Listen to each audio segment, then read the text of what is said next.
We will now have the moment for silent prayer and meditation. As we do so, we need to also remember what happened yesterday in Johannesburg as a result of the flood and some of the people who might have lost their lives in that incident.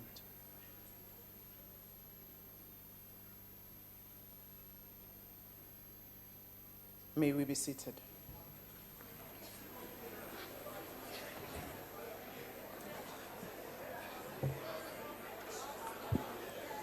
Order. Order, honorable members. We'd like to welcome We'd like to welcome our guests that are here visiting this People's Parliament in the gallery. We are all welcome. I can see you are representing the various parties in the House.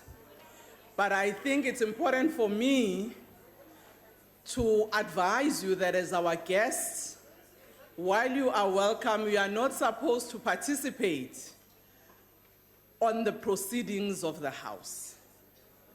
I know that in the heat of the discussions, you might be tempted to clap hands. That is not allowed. You might be tempted to express your dissatisfaction maybe by howling. That is not allowed either. You might want maybe to stand up. That is not allowed. And I hope you'll be able to cooperate with us. If there's something you don't like or you like, if you like, you smile. If you feel like you don't like it, you can frown. That is allowed. Thank you very much, honorable members. Honorable members, before we proceed with today's business, I wish to make the following announcement. The vacancy which occurred in the National Assembly owing to the resignation of Mr. Andrew Grant Whitfield has been filled by the nomination of Ms. Hlomela Butwa with effect from 8 November 2016. And the vacancies which occurred in the National Assembly owing to the resignation of Mr. Bennett Mzwenqaba Banga and Ms. Annette Teresa Lavmo have been filled by the nomination of Ms. Tandeka Muloko Mbabama and Ms. Chantel, respectively, with effect from 8 November 2016. The members have taken oath and affirmation in the Deputy Speaker's office. I welcome you, honorable members, as members of this House. Order. The Secretary will read the first order of the day. Consideration of budgetary review and recommendation report of Portfolio Committee on Trade and Industry. I now recognize the Honorable the Chief Whip of the Majority Party. House Chair, I move that this House adopt the report. If there are no objections, and I'll put the question. Those in favor will say aye. And those against will say no. I wish to indicate that declarations have been called for by parties. I will now recognize parties that wish to make their declaration. Honorable Hill-Lewis. Thank you very much, Chairperson, and we welcome our new members to this fabulous winning team on the DA. Chairperson, I note that this report today is being debated long after the midterm budget has been tabled in this House, and so has no prospect whatsoever of actually leading to any change in the budget. This could not have been the intention of the BRRR process, that each committee must spend so much time on what is essentially a tick box exercise. Even if the Treasury had the opportunity to read our committee's report, that did not affect any of the recommendations we made in it. We asked for additional funding for the National Credit Regulator, most significantly, so that it could better protect South Africans from dangerous loan sharks that intimidate them, threaten them with violence, take their ID books and ATM cards, often actually assault and beat them, force them to perform sexual favors in lieu of payment, and worse. Millions of South Africans live daily with the stress, fear, and anxiety because of loan sharks. Nearly every street in South Africa has illegal loan sharks in it, and yet the NCR has very little capacity, just 8 enforcement officers for the entire country, to actually find these thugs and stop them from abusing the public.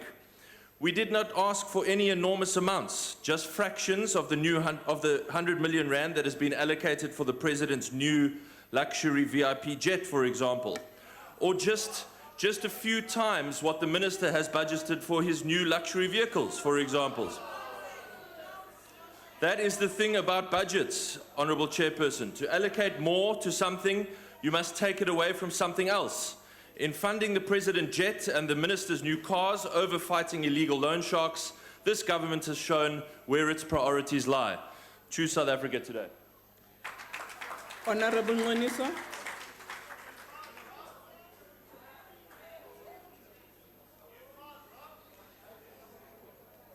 Thank you, Chairperson. If South Africa wants to learn trading, we must start by our mineral resources. The EFF rejects the adoption of the BRRR on Portfolio Committee of Trade and Industry, and it is for the sound arguments we have advanced since our arrival in this parliament.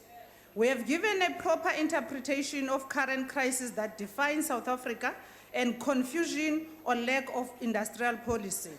And this explains the incoherent and inconsistent interpretation of radical industrialization showed by misguided black industrial projects.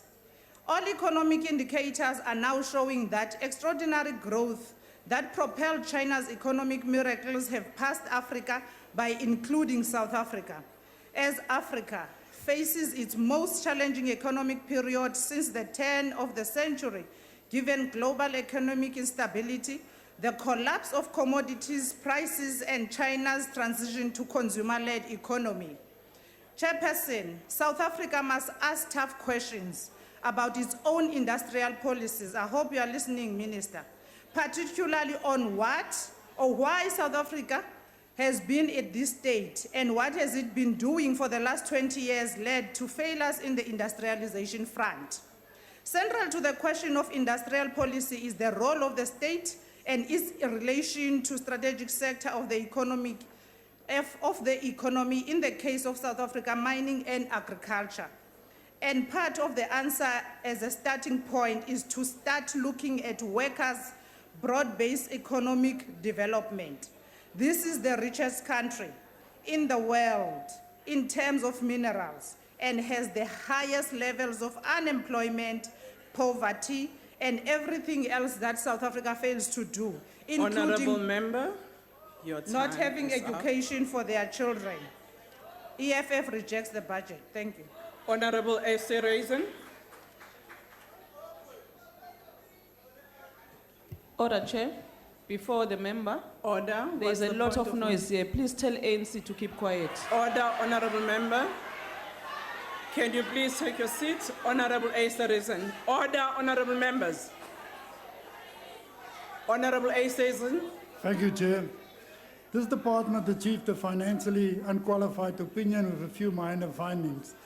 Still, one of the concerns currently in South Africa, which directly relates to trade and industry, is unemployment. The stark reality is that South Africa, being a resource-rich country, continues to prioritize export ahead of social development. This is not saying that our trade deficit is not important for growth, but so is the well-being of our citizens.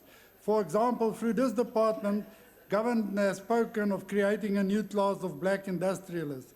It's not entirely clear if this program will benefit all previously disadvantaged South Africans, as creating a new elite isn't an obvious panacea for the massive unemployment we found in South Africa today. This program could just end up being a redistribution of the wealth amongst political connected state cronies and should be viewed with great circumspection, as we are currently in a situation of endemic corruption and quite possibly state capture.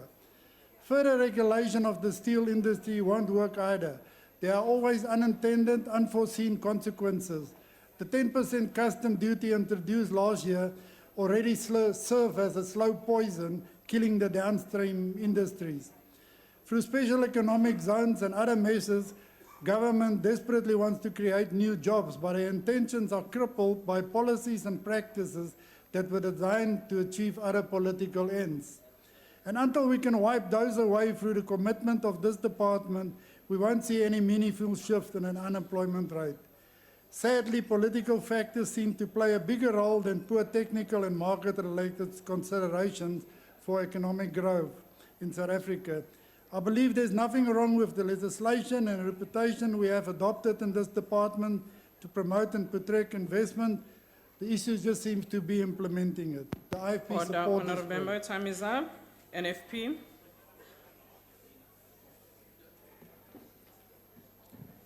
Honourable House Chair, the Department of Trade and Industry is supposed to be a primary driver of economic growth, giving strategic direction to our trade and industry components of the economy and facilitating broad-based black economic empowerment. Yet, when we look at trade and industry figures and its relation to economic ill health of our country, then we have no alternative than to fully endorse the first recommendation contained in the Portfolio Committee report tabled here today. Indeed, the Minister should prioritize a review of the effectiveness of the department and its entities, because right now South Africa is lagging behind in our program of action to accelerate industrialization, and our unemployment remains unacceptable and dangerously high. We need a department that will achieve more than 69% of its set of 9 financial performance targets if it is to inspire confidence in South Africans. We need a department that will take broad-based black economic empowerment serious and not pay lip service to this important mechanism to redress historical imbalances. Above all, we need a department that will show passion and creativity in the way it plots our strategic trade and industry policy, encouraging local innovation and ultimately put South Africa on a path of economic greatness. Right now, Honourable House Chairperson, the department does not fit the bill. However, despite our concerns, the National Freedom Party supports the report. I thank you. The ANC.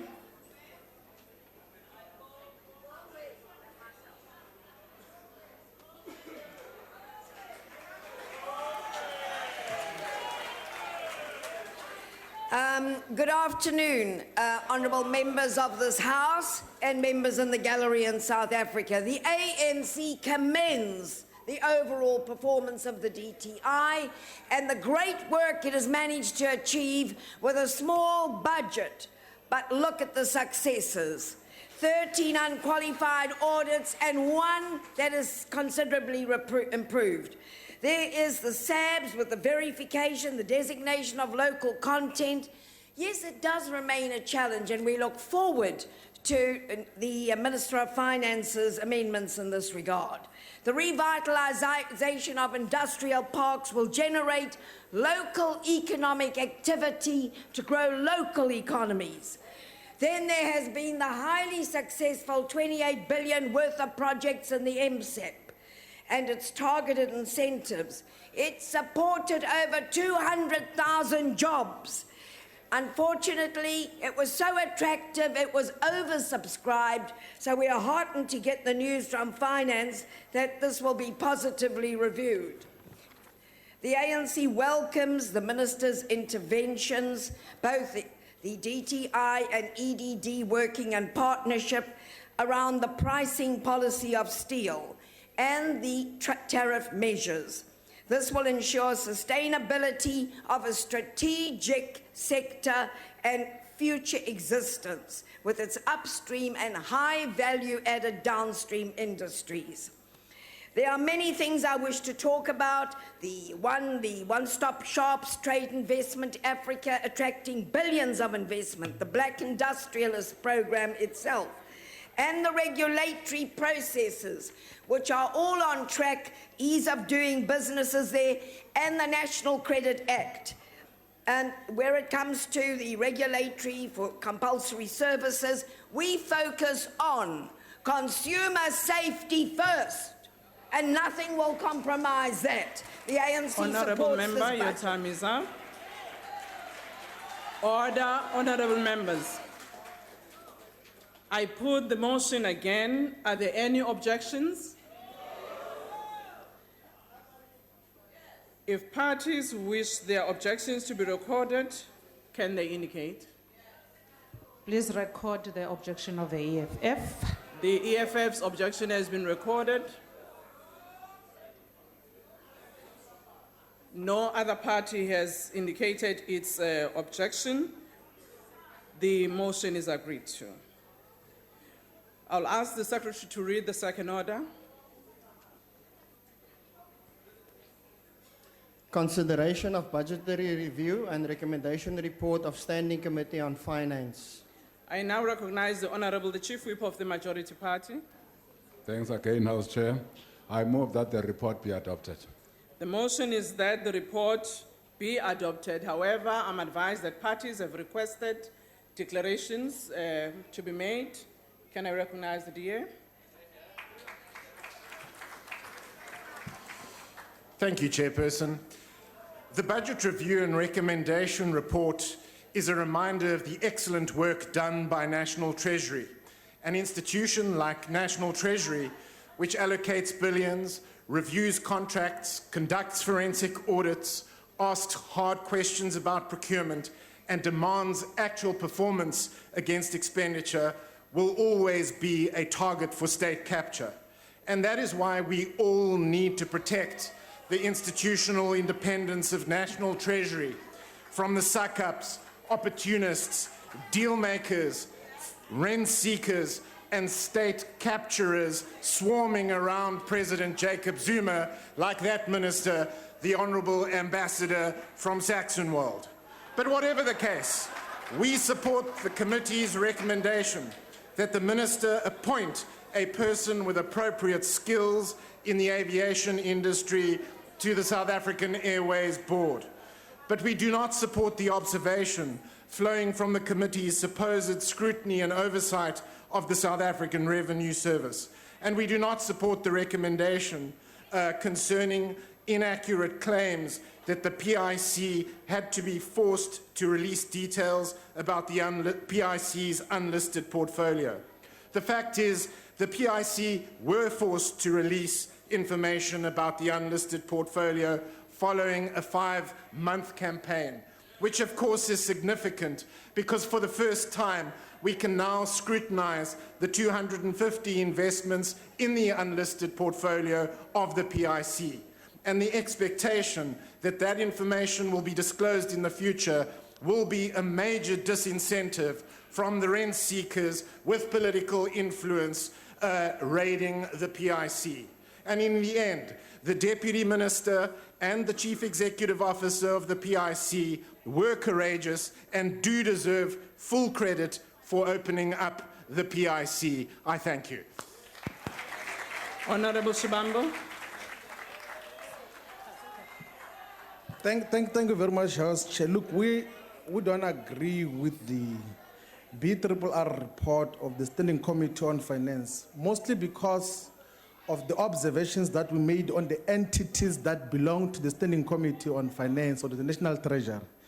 One, we had given a mandate, actually like a broad view to the GEPF, which is the Government Employees Pension Fund, and the PIC that it must look into the fee-free education levy that must be taken from those two entities to finance fee-free education. Because currently they utilize the money to give to private corporations, to private equity, to asset management in huge amounts of money. We think that there must be a dedicated focus that must be given to fee-free education coming from the GEPF and the PIC available funds. And secondly, we had raised an issue about the governance issues around the Government Pensions Administration Agency, that in a current form, the GPA is not a constitutional and legal entity. It must be made a legal entity so that it works properly. The other entity that we are raising concern about is the Financial Intelligence Center, that it must begin to take up issues that will lead to successful litigation of those who commit financial crimes. There's too much financial crimes happening in South Africa, from tax avoidance to money laundering to racketeering that is done by the Gupta family. And the FIC must play a much more significant and visible role in making sure that there's litigation and successful prosecution of those that are committing financial crimes. And lastly, the SAA, as one of the entities under National Treasury, we don't think that it was correct of National Treasury to agree on a process that says we must turn around SAA with the involvement of Dudumieni. Dudumieni Zuma is going to continue to cause problems in SAA, and we don't think that was decisive enough to have her continuing in that Honourable role member, as a your board time is chairperson up. of SAA. Thank you very much. We reject the Honourable BRRR. Slangwa.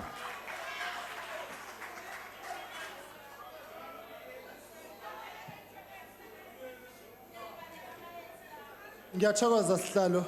At the Order, outset, the Honourable IFP member. would want to commend National Treasury under the able leadership of Minister Godai and Deputy Minister Jonas for a job well done.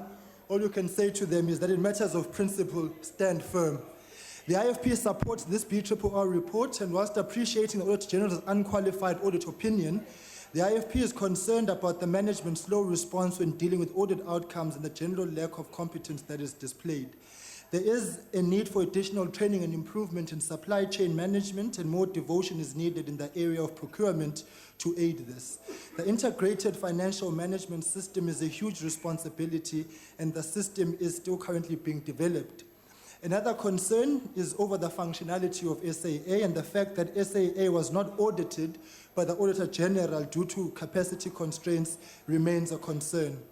The quality of annual performance reports by National Treasury has not improved, and according to the AG's report, particularly the predetermined objectives in programs 4, 7, and 8, these programs collectively accounted for almost 2/3 of the programs are not well defined, specific, and measurable, which poses a challenge for Parliament to credibly assess the department's service delivery, performance, and efficiency and effective use of allocated resources in line with Section 5 of the Money Bill Act.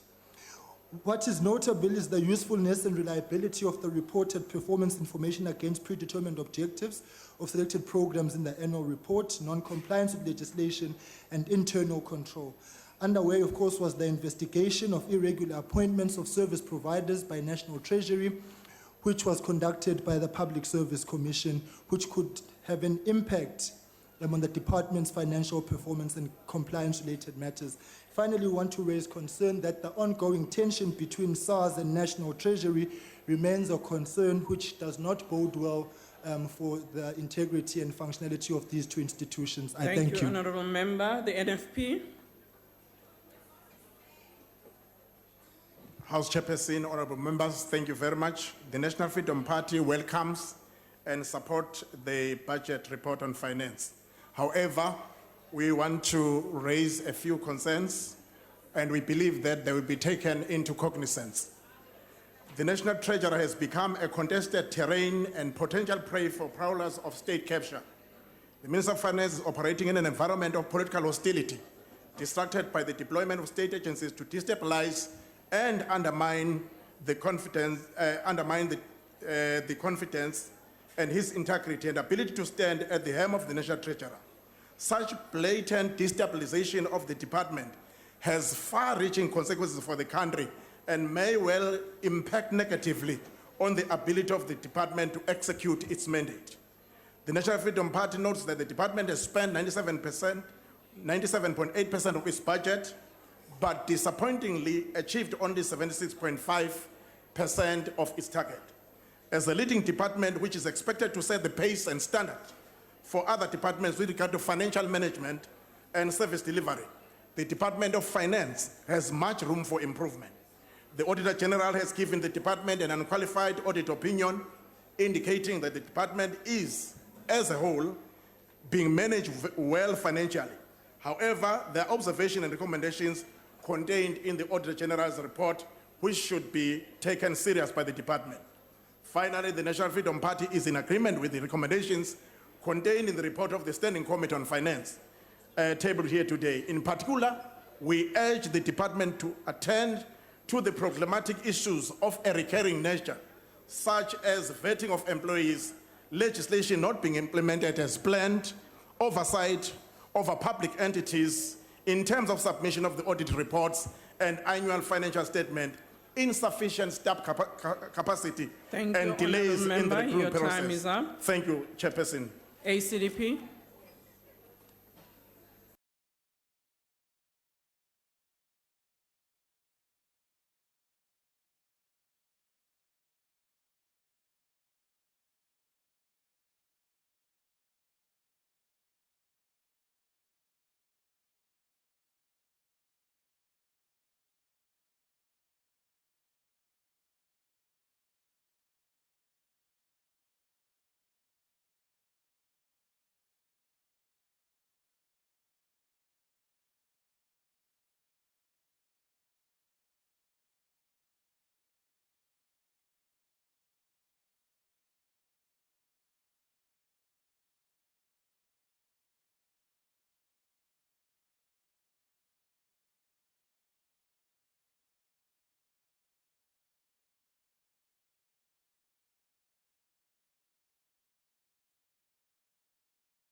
The inquiry will be vital to the survival of the SABC and the restoration of trust between the public broadcaster and the people of South Africa. The establishment of this ad hoc committee is a victory for parliamentary accountability, and the DA will engage in the process to make sure that it happens. I thank you. The EFF.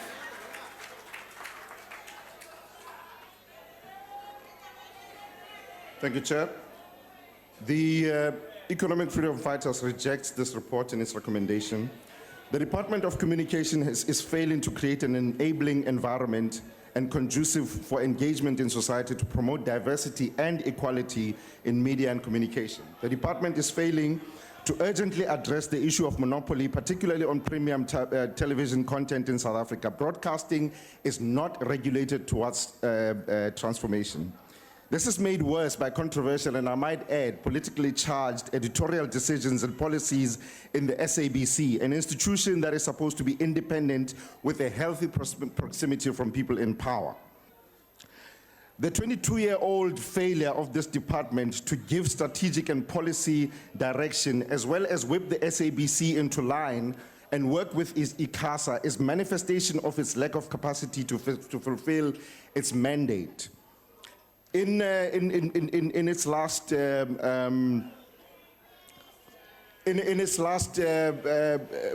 the SABC has failed to deal with issues around payment of artists in back payments, and this has not been dealt with by the so-called needle time, which is failing, especially in the television and thingy industry. It's made worse by the fact that the minister fails to attend meetings and fails to attend Parliament, and therefore cannot monitor this industry well. We're being misled here in Parliament by institutions such as the SABC because they are not being monitored by this department, and for that reason the EFF rejects this report. Thank you very much. The Inkatha Freedom Party.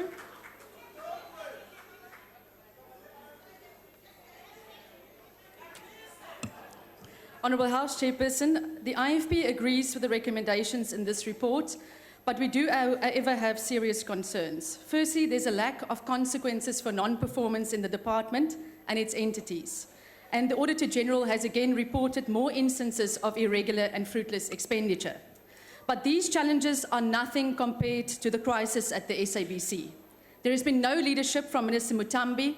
Instead, she has remained mum while the SABC again limped from a one-crisis to another. But it's important to remind ourselves how we got to the SABC crisis. And it starts here in Parliament through a flawed parliamentary process, a process which seeks to appoint the best qualified South Africans to the board, but a process which is then abused by the ruling party as an opportunity to appoint loyal cadres to that SABC board.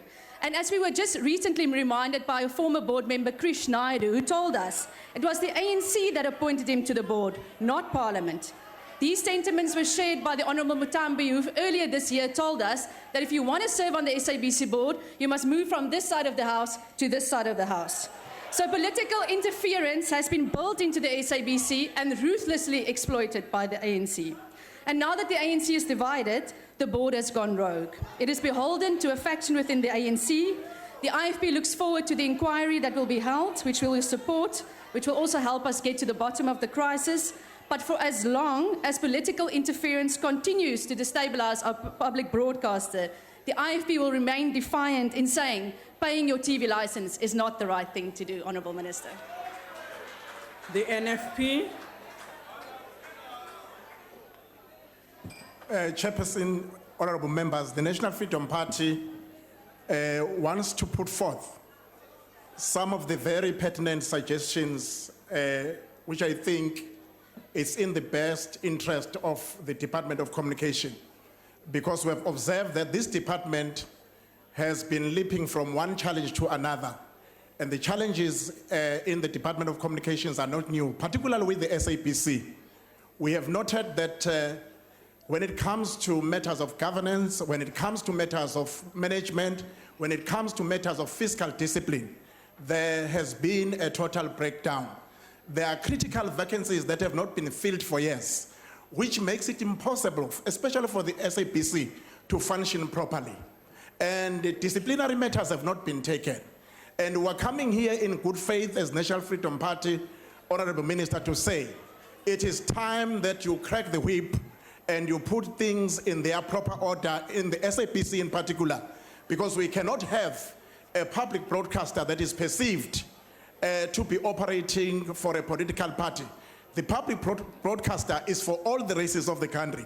So we are saying, therefore, as the NFP, in good faith, that it is high time that within the SAPC, those vacancies are filled. And if there is any person that has done wrong, that person is disciplined. If there are vacancies that are not filled, those vacancies must be filled. Financial controls have broken down, and we cannot accept that as the National Freedom Party.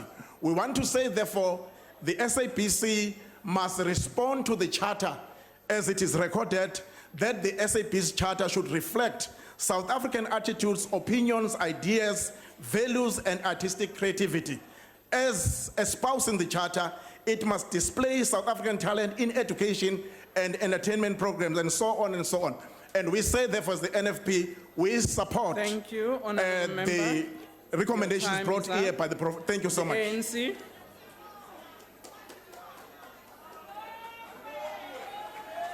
Thank you very much,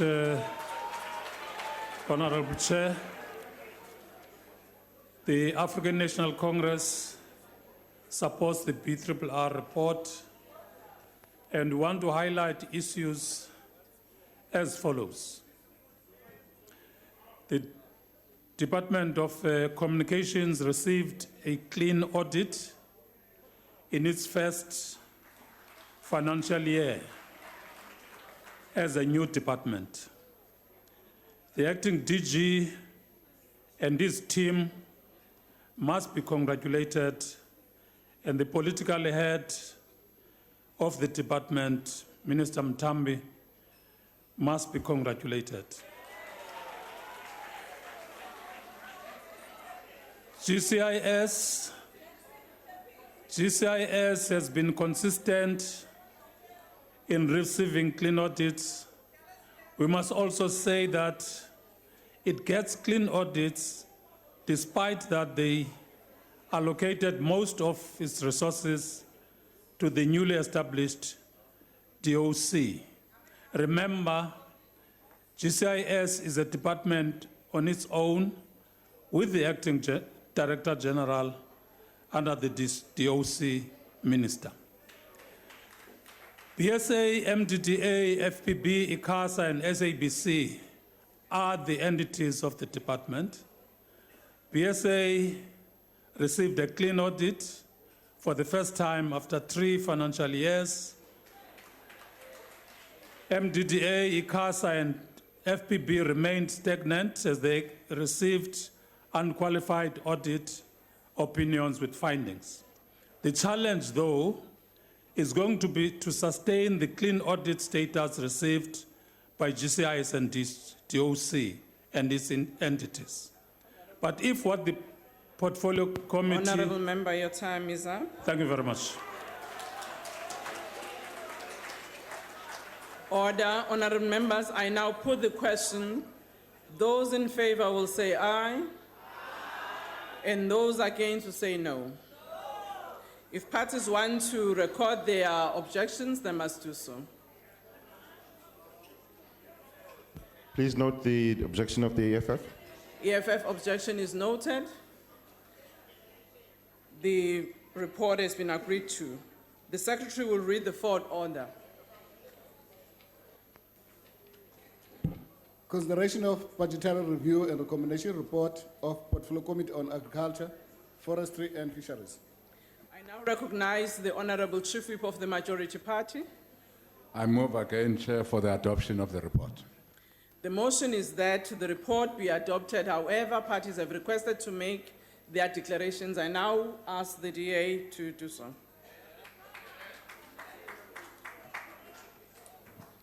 Thank you, House Chairperson. It is a concern to the Democratic Alliance that the department that is responsible for food security in this country has had its budget cut over the medium-term framework to the tune of 550 million rand over the next 3 years. We find it unacceptable that the department is directly responsible for these budget cuts due to underspending. Our report then insists that the department submit an analysis to Treasury detailing the effects of such budget cuts to farmers and on food security, as well as their plans to properly administer these budgets. The department has set a target of assisting 300,000 small-scale black farmers, but in the absence of an agricultural census, it is impossible to assess if there is a real impact on agricultural reform in South Africa. We therefore support that this census take place and soon as possible. The recent drought has had a severe impact on the cultivation of land and of food production. It is therefore unacceptable that only 6% of uncultivated land has been utilized for food production this year, and no clear plan exists on how are we going to change it in the current year. With rising food prices, the constitutional right and availability, accessibility and adequate food, this is a problem. It is unacceptable that no comprehensive strategy exists to assist farmers to mitigate or adapt to climate change, and that a mere 220 million rand extra has been allocated for drought relief, and it's inadequate to access the worst drought in records in South Africa.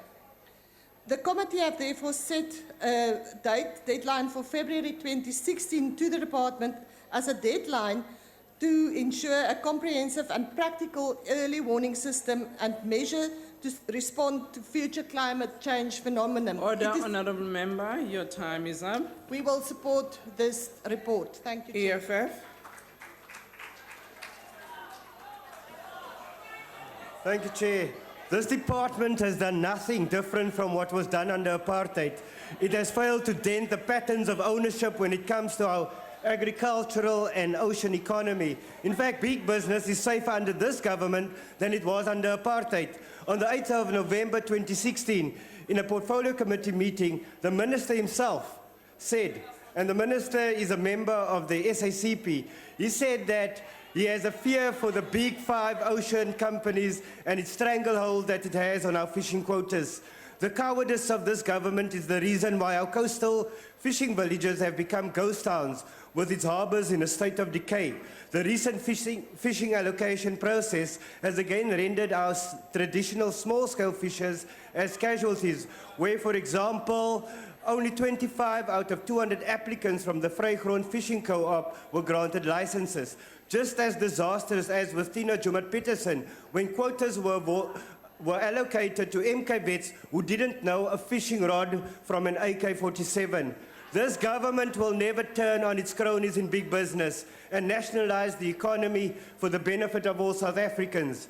The state of our agricultural economy is equally disastrous. The dispossession of South Africa started with land dispossession. 80% of South Africa is agricultural land. In the table grape sector here in the Western Cape, there are 12,500 hectares of table grape farmland, and only 48 hectares are owned by blacks. Ownership is the key issue when it comes to agriculture. This is also the main cause of upheaval in the agricultural sector. And the scary part, Chairperson, this department has a chronic staff issue. An HR official has been purging competent staff members on behalf of the executive. She's always late in the office and hungover, probably from Saxon World Shebeen. She has lost employee files and suspended staff without following proper procedures. It is for this reason that the EFF cannot support this report. Order. The IFP.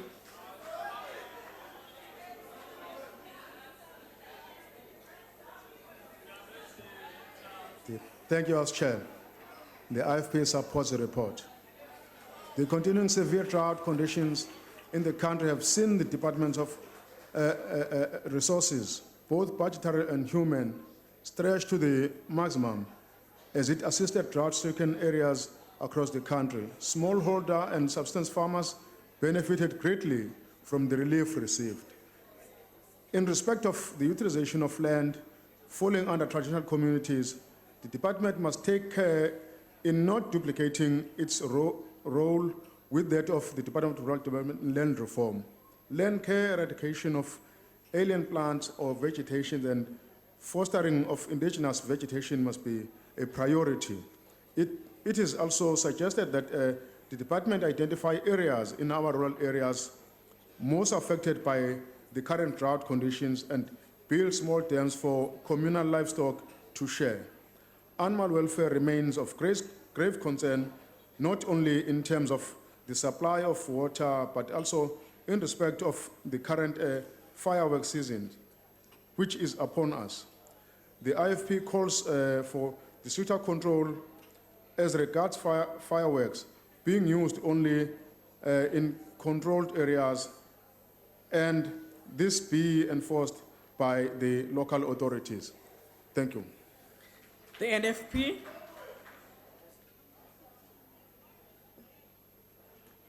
Honorable Chairperson, honorable members, the National Freedom Party believes in giving credit where it is due, and we noted that the department has received an unqualified audit opinion, and both irregular as well as wasteful and fruitless expenditure in the department has been reduced substantially. We also noted that the department has reduced its underspending from 63.5 million in previous financial year to a commendable 8.2 million in this year, and that the department has spent more than 99.5% across all its programs. The department also achieved 81.7% of its target, which reported on in its annual performance plan. And the National Freedom Party believes that the performance is reasonable. It does, however, leave plenty of room for improvement, especially in Program 5, responsible for forestry and natural resources management, as well as Program 6, responsible for fisheries management. The NFP fully supports the observation and recommendations of the Portfolio Committee. In particular, we support the recommendation that additional funding be allocated for the planned agricultural census, which could be an invaluable instrument for meaningful and speedy land reform. I thank you. Thank you. The UDM.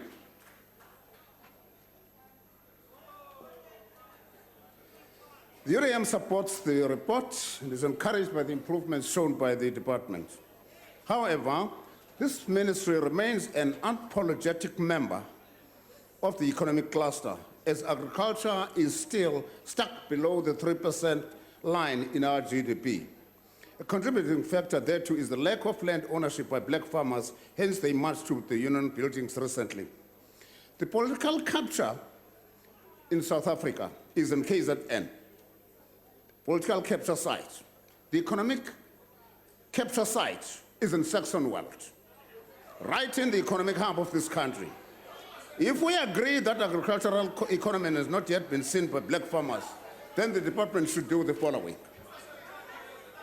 The department must actualize the promise made to the farmers of upgrading 50 in each province. The department must ensure that the farmers have ownership of the land with title deeds in their hands. The department should, with immediate effect, train its personnel so that they are fully equipped with skills to help emerging farmers to graduate to commercial farmers. The ministry must pay attention to the scary state of affairs of the Fort Cox Agricultural and Forestry College in the Eastern Cape, because 20 years into democracy, this college is governed by an interim bill which was intended to repeal the Ciskei decree. Staff members of that college are not sure who their employer is, resulting in instability and lack of commitment to work. Students do not have access to the NS funds. Speaker, misalignment between budget and programs of the department is not acceptable. The department failed to meet its target of allocating rights to 9 fishing sectors with absolute no explanation for the reasons. Minister, we hope you are aware that 11,000 hectares of land previously acquired by this government and handed over to CPAs for agricultural production has now been sold away by them. Is there cooperation between your department and Mr. Nkwintis?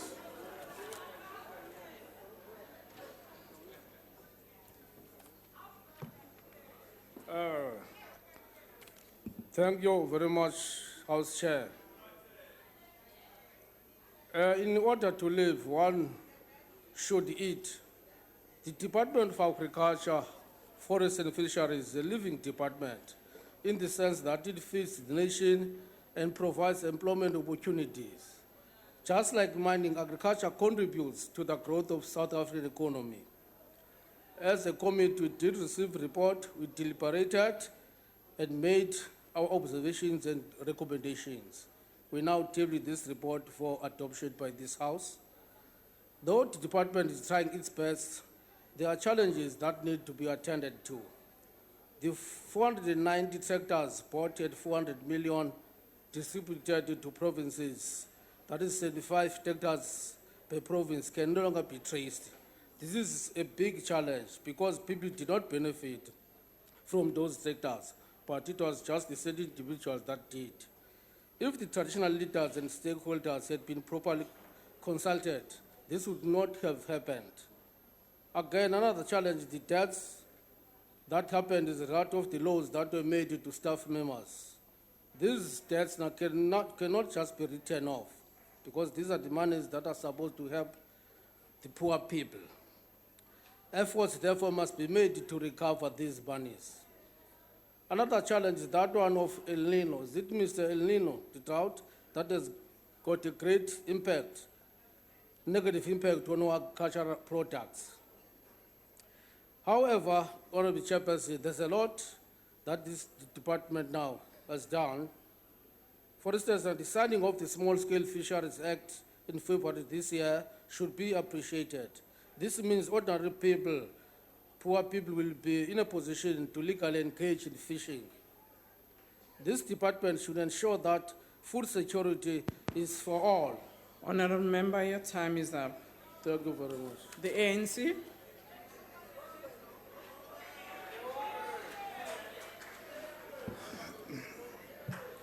No, thank you very much, Chair. From the onset, the African National Congress would like to thank all political parties who participated in the deliberations of the Portfolio Committee, and their contribution was quite fruitful, except one party, of course, which does not attend such meetings, and we shall talk to that at a later stage. We are happy, Madam Chair, as the African National Congress, that the department performed extremely well in implementing its key policy indicators.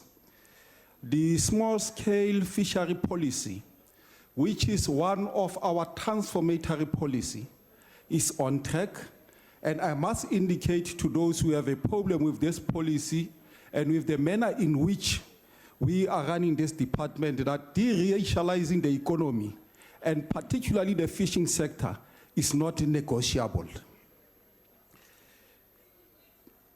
The department and its entities, African Research Council, your OBP, your SAVC, and so on, all of them, they've received a clean audit, and it is commendable. And I must say, from the comments of the Auditor General, the Auditor General indicated to all of us that there are few issues that has been highlighted from the Department of Agriculture which they need to attend to. Now, I can tell you that this department is one of the candidates for a clean audit, which is an unqualified audit opinion without any matters of emphasis. Now, Minister, we must say as the ANC, continue to do the good work. You have a DG who is new, who is energetic and so on. We must use that energy effectively. The road to success is always under construction. Honorable Don't Mlodi, be distracted your by time some has people who don't understand what is it that they are talking about. Thank you very much, Chair. Honorable members, the motion is that the report be adopted. Are there any objections? There being objections, I now put the question. Those in favor will say aye. Those against, no. The ayes obviously has it. Deputy Speaker, please note the objection of the EFF. We'll do that. Honorable members will note the objections of the EFF. The motion is agreed to. The Secretary will read the fifth order. Consideration of budgetary review and recommendation report of Portfolio Committee on Labour. I now recognize the Honorable the Chief Whip of the Majority Party. Thank you, Deputy Speaker. I move that the report be adopted.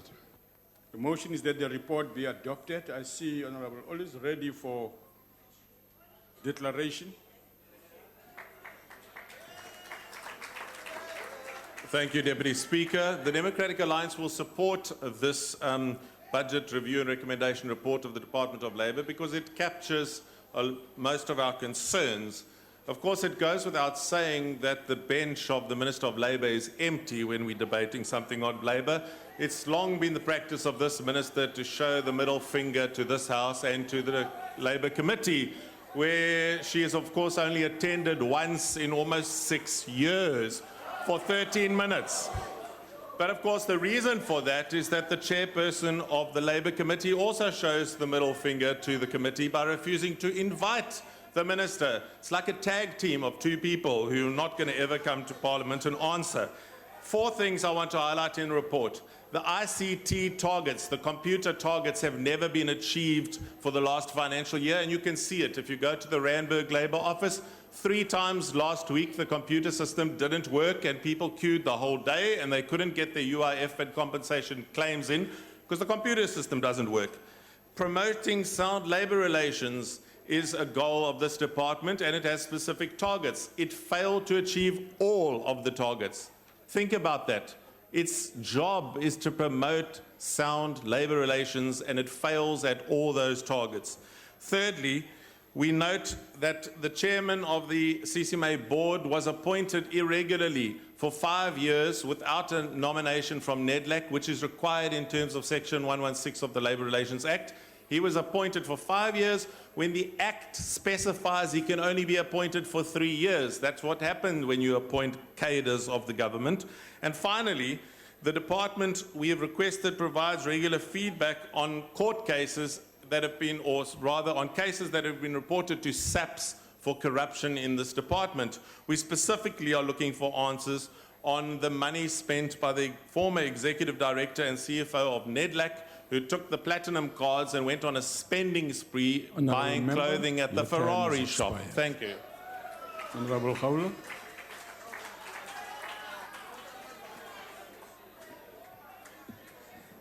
The EFF rejects the budgetary review and recommendation report of the Portfolio Committee. We do so based on the following observations. The department has failed to provide oversight over its entities, in particular the two. The first one, the compensation fund.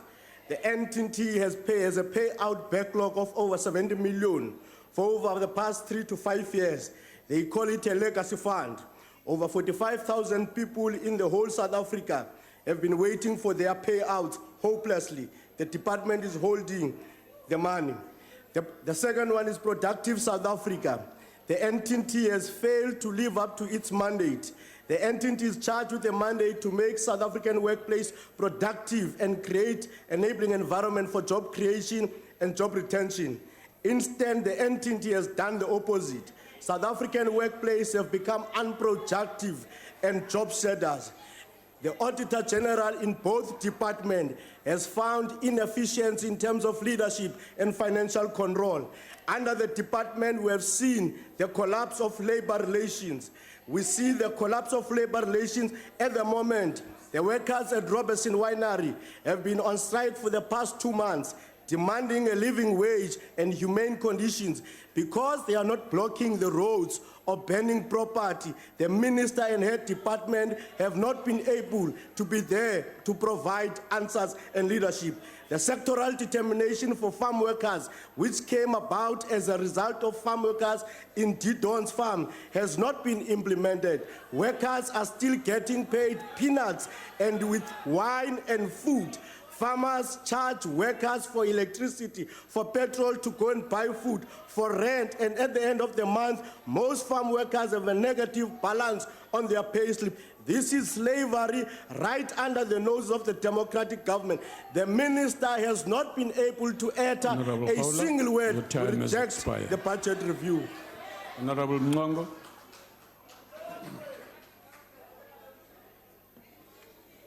Honourable Deputy Speaker, the IFP will support the report.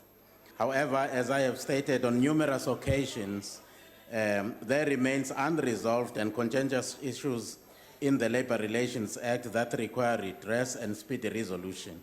One of these being a decision on the application of a minimum wage regime. In this respect, I'm aware that protracted negotiations are currently taking place at NEDLEC around the national minimum wage. However, the IFP remains of the opinion that a standard cross-sectoral national minimum wage will do more harm than good.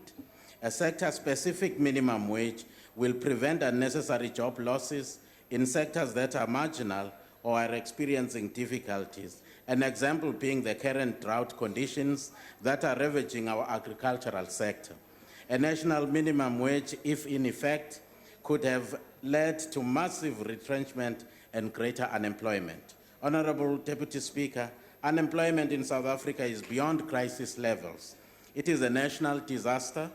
A workforce of approximately 9 million unemployed is nothing short of a social and economic catastrophe. We have one of the highest unemployment rates in the world, which is growing worse and worse by the day. Labour absorption remains critically low, and non-participation in terms of labour force available shows about 27% unemployment. These estimates are conservative and take into account only those actively seeking jobs. The growing class of discouraged job seekers are not factored in. I mean those who have simply given up looking for employment opportunities. Our unemployed must be assisted in finding and keeping gainful employment, as its corollary only fast-tracks people into using their pension funds prematurely. Yes. I thank you. NFP.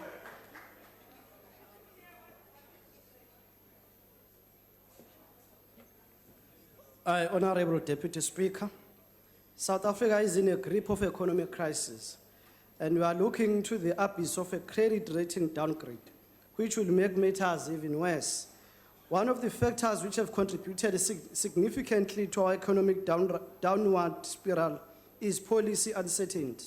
And Labour policy is considered to be one of the major concerns deterring would-be investors from investing in our country. The blame for this policy uncertainty must be on the shoulders of the Department of Labour.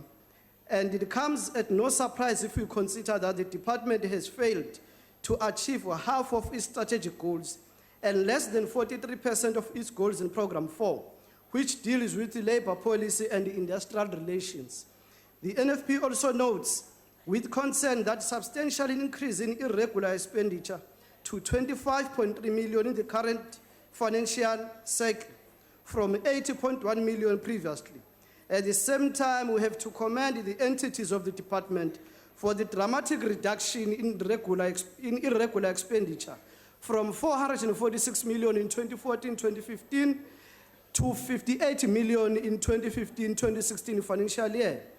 The department will be well advised to implement the recommendations contained in the report by the Portfolio Committee today, and in particular to urgently address issues raised by the Auditor General.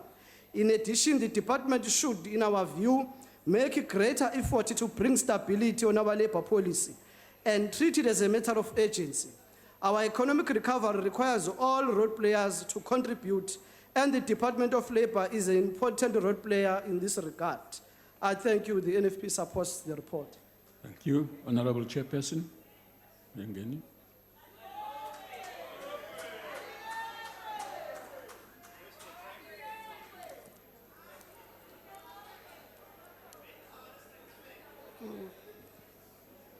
The ANC supports the report.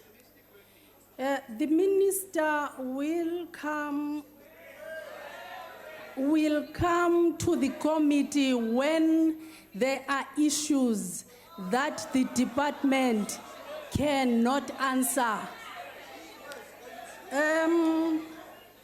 On the issue of the CCMA and the forensic report, I mean, it's a broken report each and every year. Honorable Ollis will stand here and tell you about the forensic report. The truth is known that that report was sent to subs and it's still with subs. There is no report yet that he knows. The committee, the ANC applauds the department for attaining an unqualified audit outcome for the 5th consecutive year. This is an affirmation of hard work put by the department to address numerous issues around governance and financial management. Over the 2015-16 financial year, the department has honored commitments such as quarterly reporting to the committee, which have assisted in ensuring close monitoring of the department's program, performance, and expenditure. The Auditor General, the ANC acknowledged and accept the Auditor General's findings on the Department of Labour state of financial health. And the Committee of Labour has already engaged with the department's leadership to ensure that the corrective steps given by the AG are given urgent attention. The history of the audit outcome of the compensation fund has been marked with negativity in terms of findings. However, the committee appreciates the progress made towards addressing the audit findings. The action plan has been developed to put systems in place to improve service delivery. For an example, an Honourable electronic... Chairperson, your time has expired. Thank you. Honourable members, the motion is that the report be adopted. Are there any objections? There being objections, let's hear that. Honorable Chair, note the objection of the EFF. Will do so. The report is agreed, noting the objection of the EFF. The next item on the order paper is the motion in the name of the Leader of the Opposition, Honorable Maimane.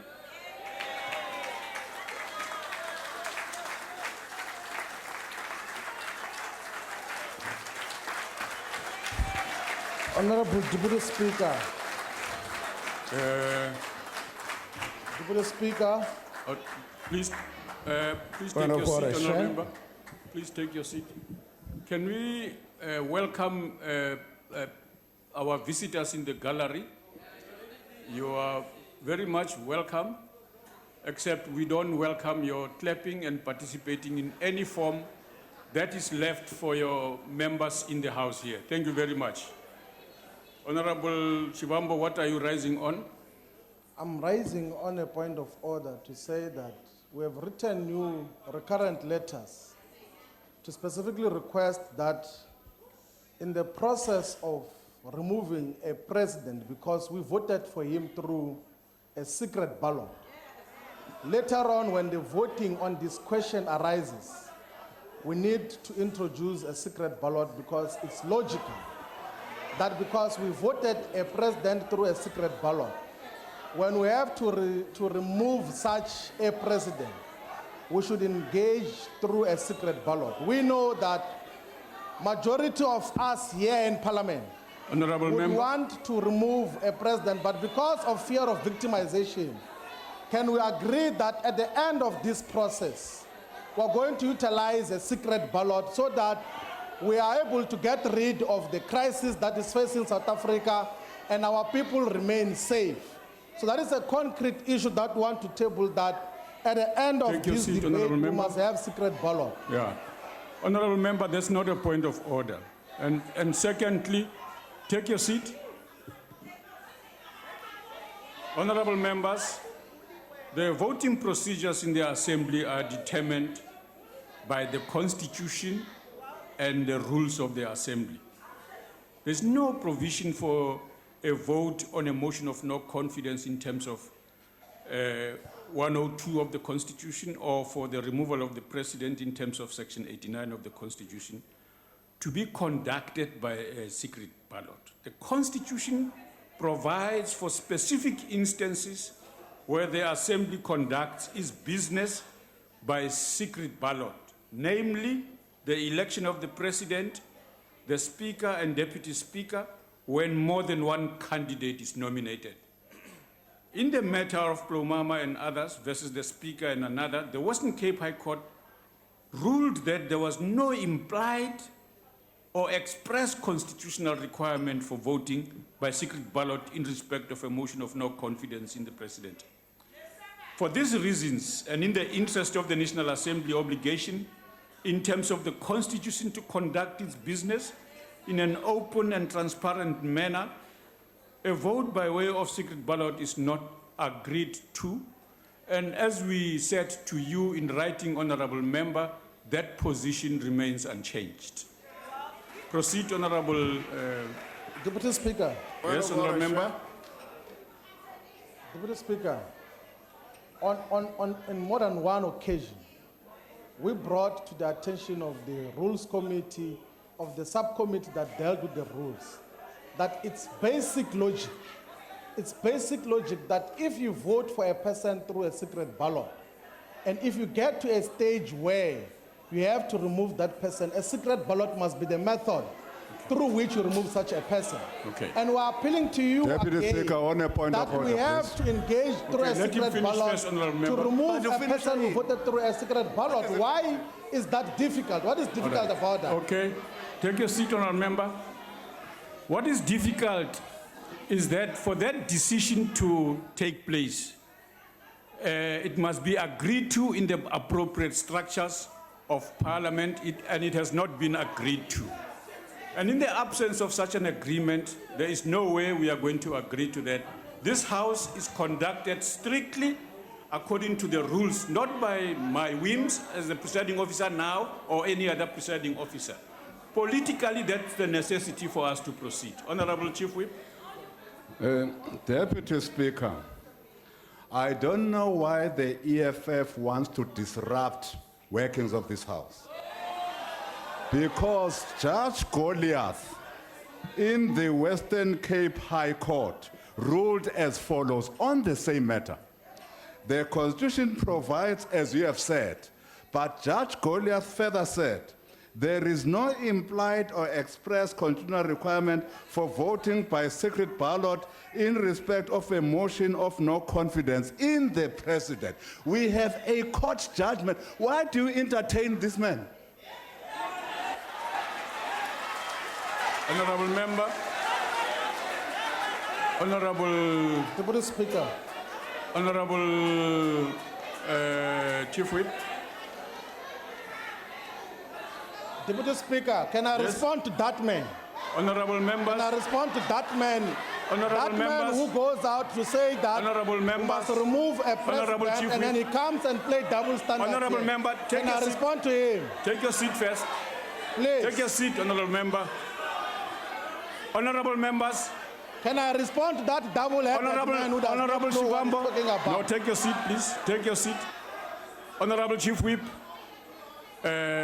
Rule 82 requires of us to call each other here Mr. or Honorable. Mr. Shivambo. Yes, take your seat. Honorable Shivambo, the same applies to you. The same applies to you. Honorable Shivambo, the same applies to you. Mr. Jackson, the principle, Deputy Speaker, is that the Constitution says that in order to run the affairs of this House, the National Assembly must pass the rules that are consistent with the Constitution. Yes. And a rule that says that we cannot remove a president who was elected through a secret ballot through the same means is not consistent with the Constitution. Okay. A proper interpretation on how we want to remove a president is that we have to utilize secret ballot because there's a real fear of victimization. Okay. Your members of the ANC Honorable already member. have said that this president must fall. What is difficult about agreeing now that we Take must your seat. utilize secret ballot? It's Take a your basic thing that we have to do. Take your seat. Honorable members, we will proceed the ruling remains. There is no provision for the distinguishing of this matter. We proceed as agreed to. Proceed, Honorable Maimane. Honorable Deputy Speaker, Honorable Kwangwa, yes. What's may I have your rising? attention, please? Yes. The principle that we should try to have a single ballot this time around actually has to do with the fact that we're trying to save you guys, firstly. We're doing you a favor. But I think, no, it's true. Should I wait for them to finish? Because I'm going to make my point. Honorable... No, I want to make my point. What's the point of order? I need your protection. Honorable members, Can you call honorable them to members, order? allow me to deal with the member in front of me. Honorable Deputy Speaker, in your ruling, you said that such a decision would have to be made in the appropriate structures of Parliament. Did you say that? Yes. We agree with you entirely. So we're saying maybe this matter should be deferred to Chief Whips to have a brief consultation about what to do and how to take the process forward. You have a problem getting up because the Ulutuli House is turning you into an interest group. Honorable Kwangwa, support ANC. Address me. Yes, I'm proposing the proposal from the UDM says. Take your seat. This matter, but you're asking me to conclude my point. I've heard you, Honorable Can Member. I conclude my point, please, if you don't mind? And finish, yes. We are asking that this matter be deferred to Chief Whips to have a discussion and a consultation around it. It's a structure of Parliament, isn't it? Okay. The issue that you are saying, we're proposing that this matter, we should do it via secret ballot, and we're saying it should be taken to that structure so that we can have a discussion about it. If you're saying an appropriate structure of Parliament must deal with it, it means you yourself can't deal with it right now. Okay. Honorable members, Honorable Member, the programming committee confirmed this meeting today. There will be no change. Order, Deputy Speaker. Yes, I Honorable rise Proctor. on Rule 92. Yes. Deputy Speaker, what is so difficult for you as ANC members to use the secret ballot? Honorable Member. Why are you afraid of using the secret ballot if you are sure about your numbers? Honorable Member, I have ruled on this matter. No, just clarify me. As ANC, what are you Honorable afraid Member, for? take your We seat. want to save this country from Zuma. Please. Honorable Member, take your seat. Honorable Members, we have done with this matter. Yes, Honorable Member. Deputy Speaker. No, take your seat. There's a member at the back there. What are you raising, Honorable Member?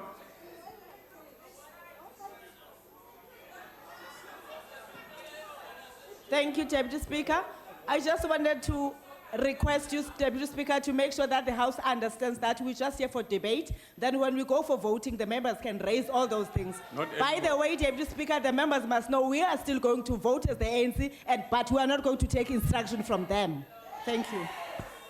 Honorable members. Go ahead, Honorable Member.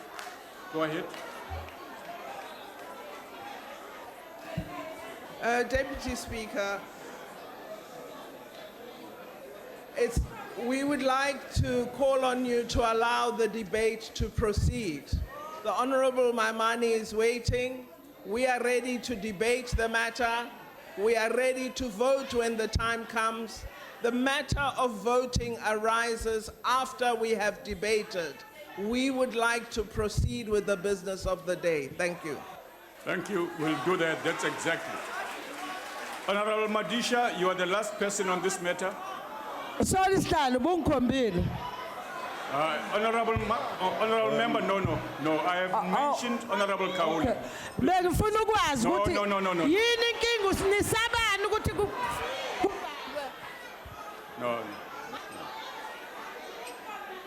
No. Honorable Madisha, please go ahead. Thank you, Deputy Speaker.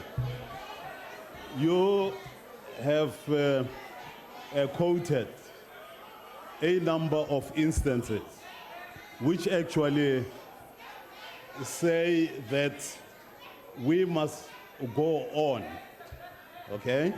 That we must not have this thing. That the secret ballot is actually extremely important. I mean, when the president gets elected, it is through the secret ballot. the Honorable- instance of Honorable member. Koyama Honorable member. and so on. Honorable member. The issue of the secret ballot Honorable member. is Please put take your aside. seat. No. I'm saying, therefore, that Honor- you are wrong. Yeah. You are wrong, Deputy Speaker. Okay. And we, therefore, have got to follow that which is correct. If you follow that route, then you are absolutely unfair. There's Honorable- got to be a secret ballot. Honorable Otherwise, members. Mr. Zuma Honorable will be member. there to vote for a particular point that he wants himself. Honorable members, we have made rulings on this matter before. Wesihlalo, awuzwani nabantu abahloniphayo. Honorable member, no, don't do that. Why ungangikhombi? Don't do that. Take your seat. Why You have no right. ungangikhombi? No, take your seat. Why ungangikhombi? Honorable Angilona members. imembe yala mina. We have made I'm not a rulings member on of this this matter house. before, and joint rules made rules on this matter. The courts have pronounced themselves on this matter. We will not deviate from that decision now. Members must prepare themselves if they wish to do that, to take up this matter in the structures. Today we are proceeding with the debate as in the procedures as agreed to this morning and today. And that's where Mr. Maimani, Honorable Maimani, please proceed. Deputy Speaker. Deputy Speaker. Honorable Maimani, please proceed. Deputy Speaker, but I'm calling for your attention. I'm calling for your attention. Well, why, Honorable? I'm raising on a point of order. What's your point of order, Honorable Member? What is the point of order? Speaker, you have made decisions before like that. Don't shortcut anything. The simple thing is that, okay, subject the decision to the House then. When it comes to voting, you must subject the decision to the House, and you must remember that even if you steamroll a decision through your narrow majoritarian approach, it's still subject to constitutional challenge. Honorable Member. Because it cannot be correct Honorable that Member, we vote for a person we are through a ballot which is secret, and then later Take your on we seat. have to remove him, who must vote open. Take your seat. There are Gupta ministers here. No, Honorable Member, you are out of order. Completely out of order. And please understand, honorable members, we are not allowing any more hands, please. Let's allow the debate to proceed. Yes, let's proceed. Honorable Maimani, proceed. Chair. Deputy Speaker. No, honorable members, I have said that we are proceeding with the Deputy meeting. Speaker. No. Honorable member, no. Can I be recognized, please? I have recognized you and I'm saying no, sir. No, but please accept that. No, you have not recognized Please me. accept you can't recognize me and say no. Honorable members, I'm not allowing you to proceed on this matter. Can you allow me to proceed on this? Chair, it's on a different matter. Honorable Deputy members, Speaker, it's on a different matter. What is it? What is the different matter? Sorry, Chair. Deputy Speaker, I just wanted to alert the House on two issues, on two constitutional issues. One, everybody has a right to vote, and two, the Bill of Rights, Section 14, number D, says that we have a right to privacy. And in light of the victimization that the Chief Whip of the EFF is speaking Honorable of, member, you are that out of right order. must On be a point of implemented order, in this House. Honorable Deputy member, Speaker. please. On a point of order. Yes. For the sake of progress, I would propose that we vote on this matter. For the sake of progress, because we also have rights as members of parliament. We are here to debate this matter. We cannot be distracted by people who doesn't want to be part of this house. Can we vote on this matter, Honorable House Deputy? Yes, Chair, you can't vote on a constitutional issue. Thank you, Deputy Speaker. Go ahead, honorable Thank member. you very much. Deputy Speaker, I just want us to be reminded of the fact that we have a rule book, and that in terms of the rules of this Parliament, Deputy Speaker, once you have given a considered ruling on the matter, and I refer you to 92(6), which reads, which reads, you might learn something if you just shut up for a bit.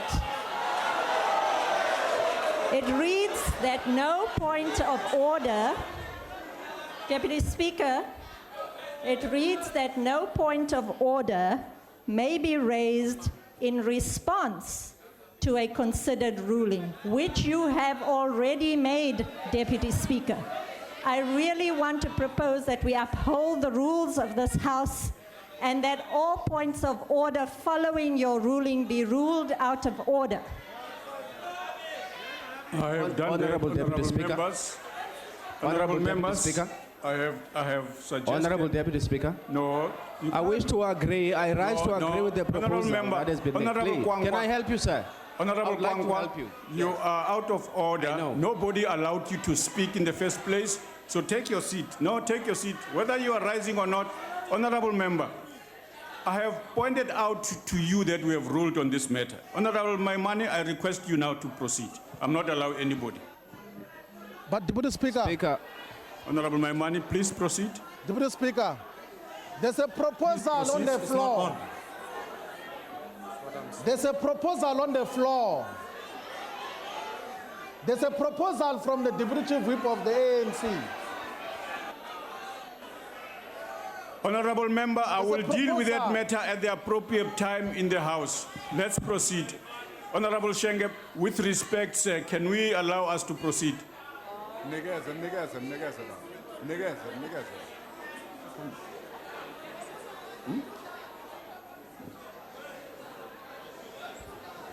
Go ahead, Shenge. Honorable Speaker, honorable members, I just wanted to ask a question, sir, so that I can be enlightened. Why do you allow this debate? Because you have made a ruling here, and the chief whip actually did this. Why do you allow them? And people stand without you recognizing them, and you allow them to do that. We have all the power to say they must sit down. We have all the power to say they must leave the house. Honorable Maimane, proceed. Deputy Speaker, honorable members, fellow South Africans, Bagaetsu, Dumelang. This is South Africa. It's a land of contrasts where hope overcomes fear, where light shines through the dark, where good triumphs over evil.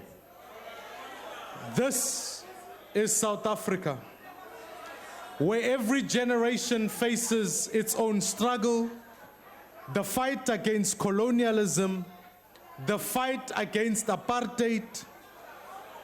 We have overcome these struggles. We can overcome anything. This is South Africa, a place of reconciliation and forgiveness, where one man spent 27 years in prison so that we could all be free. He remains our moral icon. This is South Africa, a place of unimaginable beauty and extreme deprivation, where the majesty of the landscape is blighted only by the poverty of its people. This is a scar on our collective conscience. This is South Africa, home of the best constitution in the world, a progressive charter specifically tailored to overcome our painful past, in which our social rights are enshrined alongside our civil rights. This is South Africa. It is the country we love, the country we live for, the country that we fight for, and the country we will die for. Honorable members, we are here. Order, honorable members, order, order. Can you order. pause the time? Honorable members, the members would like to hear.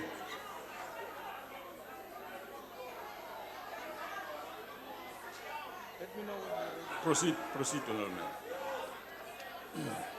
Honorable members, we are here to make a choice. The choice that we will make today will determine the future of every South African. Today, we can choose corruption or we can choose opportunity for all. We can choose to sit back while our state is captured by the greedy and the corrupt, or we can stand up against state capture. We can choose to elevate one man above the law, or we can fight for every person to be equal before the law. We can choose to let one man enrich himself, or we can help millions to free themselves from poverty. To put it plainly, Deputy Speaker, we can choose between Mr. Zuma or we can choose South Africa. That is the choice that each of us have to make today. When we make this choice, we must remember that whatever party we represent here, we are all members of Team South Africa. Many of us in this house share the same hopes and the same fears. We all want a better tomorrow. Yes, we have our differences, but we are actually not sworn enemies. The people who voted for us to stand up for them, not to fight each other. They put us here so that we can work together to find solutions to our country's challenges. Let us not forget that before 1994, South Africans came together from across the political divide to map our shared future. The negotiators of our constitution were able to reach across and find each other across a much wider divide than the one we have in this house today. Yet 2 decades later, we are struggling to allow a find... member to speak. Lower your voices. All members must be heard. Please lower your voice. No, we've lost some time. No. Honorable Maimani, no. Don't get involved in that. Let me roll.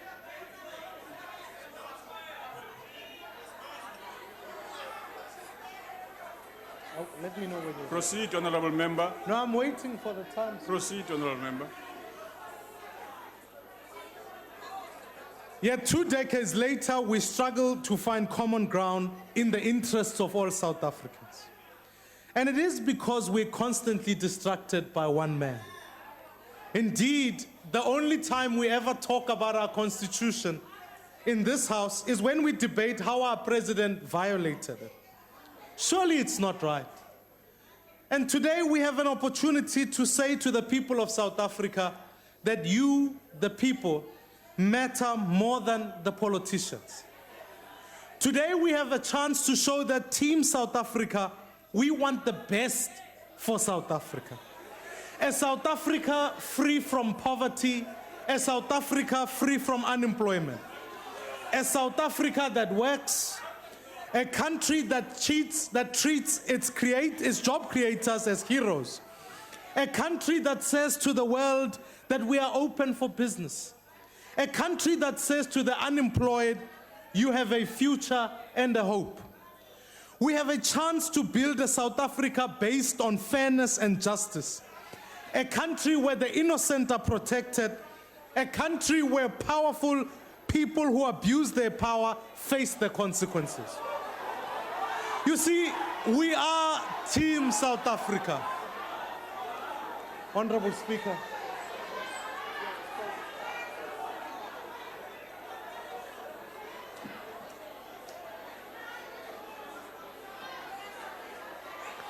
Order, honorable members. Let's proceed. Proceed, honorable member.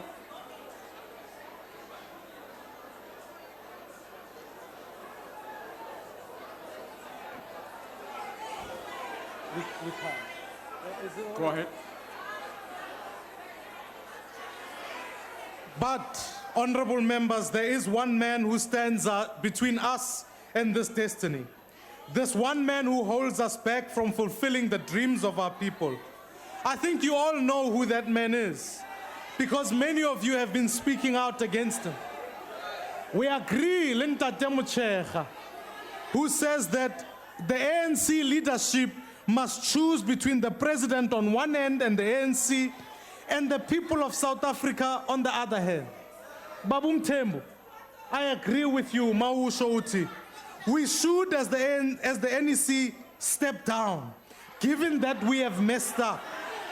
All these things happened under our watch. Honorable Hanekom is absolutely correct when he says, enough is enough. Clean up time. We love our country. Honorable Mutwaledi made an excellent point when he said, it's not because it's Praveen, but because I don't believe this should happen to anybody. And of course, Honorable Ngesi, Utetinyani Soklauti, we must deal with corruption, whether it's by a politician or a public servant. It's not so often that we agree in this house. Today, we have a chance to make this agreement work for our country. Because together we can bring an end to this destructive chapter in our history. Together we can fulfill the role of this house, which is to hold the executive to account. I know that there are men and women in the ANC benches who want to do the right thing today. If you allow yourself to be guided by the conscience and do your duty to your country, we can achieve something great in this house. I'm asking you to take South Africa's side today. Whatever you choose, history will remember you for that choice. If you choose Mr. Jacob Zuma ahead of your country, you will live with the consequences of your decision. A vote against this motion is a vote for state capture. It is a vote for corruption. It is a vote for theft. It is a vote for power abuse. And yourself today, will your conscience allow you to inflict another 3 years of Mr. Zuma on our country? For since he came into office, 2.2 million more South Africans have joined the ranks of the unemployed. Our country's debt now stands at almost 50% of our GDP, with our debt repayment the fastest growing line item in our budget. As we sit here today, our economy is hurtling towards junk status. Expressing support for the president today will seal our fate. Honorable members, fellow South Africans, what we need today is we need the best possible leadership available as we head into turbulent days. And I want to ask everybody in this house today, let us not think of ourselves as members of a particular party or as politicians, but as South Africans. Let us put South Africa first. You see, too often we think of ourselves in this house as yellow, red, or blue. But all of those colors are together in our rainbow flag. We can put the flag first today. We must put South Africa first. Let us do this vote for the unemployed, the marginalized, and the downtrodden. Let us rise above our differences and put the people of this country first. I so ask you. Thank you very much. Honorable the Minister of Water Affairs and Sanitation. Deputy Speaker. Honorable Singh. Honorable Minister, please take your seat. Yeah.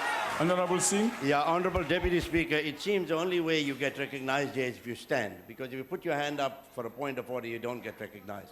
So I had to stand. I rise in terms of Rule 65 before the next speaker comes on. Honorable Deputy Speaker, all of us are allowed to express ourselves in this House through the vote, through the ballot. Now, each one of us as political parties have speakers assigned to participate in a debate. But when the Honorable Leader of the official opposition was speaking, we had members on this side of the House, at the back here, participating in the debate. When you have two ANC speakers assigned to participate in this debate, What they have done a few minutes ago will happen from this side or the other side later on. So please, Deputy Speaker, make sure you control this House in such a way that all of us get an opportunity to hear the speakers and hear their points of view. Thank you. Honorable Singh, you are right that only you as honorable members can accept the rulings of the chair. If you ignore them, that's the consequences. The House will become disruptive and disorderly. Let's obey the rules of the House and not selectively. Go ahead, Honorable Minister. Thank you very much, Deputy Speaker, Deputy President, honorable members of the House, fellow South Africans, who are here again to bear witness to the desperate attempts of the DA and its allies to undermine the will of the people and attempt to distort what the Constitution dictates. Just 3 months ago, on the 3rd of August, the people of South Africa expressed their will without fear or favor. This they did through a free and fair democratic process wherein all parties were afforded an opportunity to contest an election. The ANC is amongst the men in South Africa that accepted the will of the people, and to date, the DA and its allies are presiding over some of our municipalities that were previously led by the ANC. As true democrats and pioneers of constitutional democracy in South Africa, we have listened and we have heard our people, and we are self-correcting and repositioning the ANC as a development-driven opposition in such municipalities. It will never be our intention to undermine the letter and spirit of our Constitution and the will of the people as expressed through the ballot, despite there being no outright majority winner. We have moved on. You listen, you'll be a better person. In 2014, more than 11 million South Africans voted for the African National Congress. Re kentse sefatlhego sa President Jacob Zuma mo balloting. Re itsisi batho ba South Africa gore ke ANC fela e nang le maikarabelo a go tlhabolla maphelo a bona. Se se bileng sa diragala ke gore dimilione tsa batho ba rona mo nageng ya bo rona ba re file monyetla gape wa gore re tswellise pele tlhabologo, twantsho ya lehuma le tlhokafalo ya mesebetsi mo nageng e ya bo rona go tloga ka 2014. Njengoba sihlezi la namhlanje kule ndlu ephakamileyo, siyabona futhi amaqhinga abonomgogwana abacabanga ukuthi bazoqhubeka bangawuhloniphi umgaqo seko wala eNingizimu Afrika, umgaqo seko opha igunya lokuthi omunye nomunye umuntu unolungelo lokuthi alalelwe enkantolo, icala lakhe lilalelwe phambi kokuthi agwetshwe wonke umuntu umsulwa. Sihlezi la namuhla kuyo lendlu lephakamileyo sinaye uHonorable Glenis Breitenbach ngala oyilunga leParliament owumangalelwa wokukhwabanisa, owumangalelwa of being involved in criminal offences as she was a prosecutor in the National Prosecutorial Authority. Deputy As Speaker. the NC, Honorable Member. as the NC, Honorable Minister, please take your seat. Deputy Speaker, may I address you in terms of Rule 85.2, if I may? If the Honourable Makanyana wishes to level accusations against the Honourable Breitenbach, then she must do what we've done today and bring a substantive motion to the House for debate. Otherwise, she is in contravention of those provisions of the rules. And I'll ask that she withdraws that.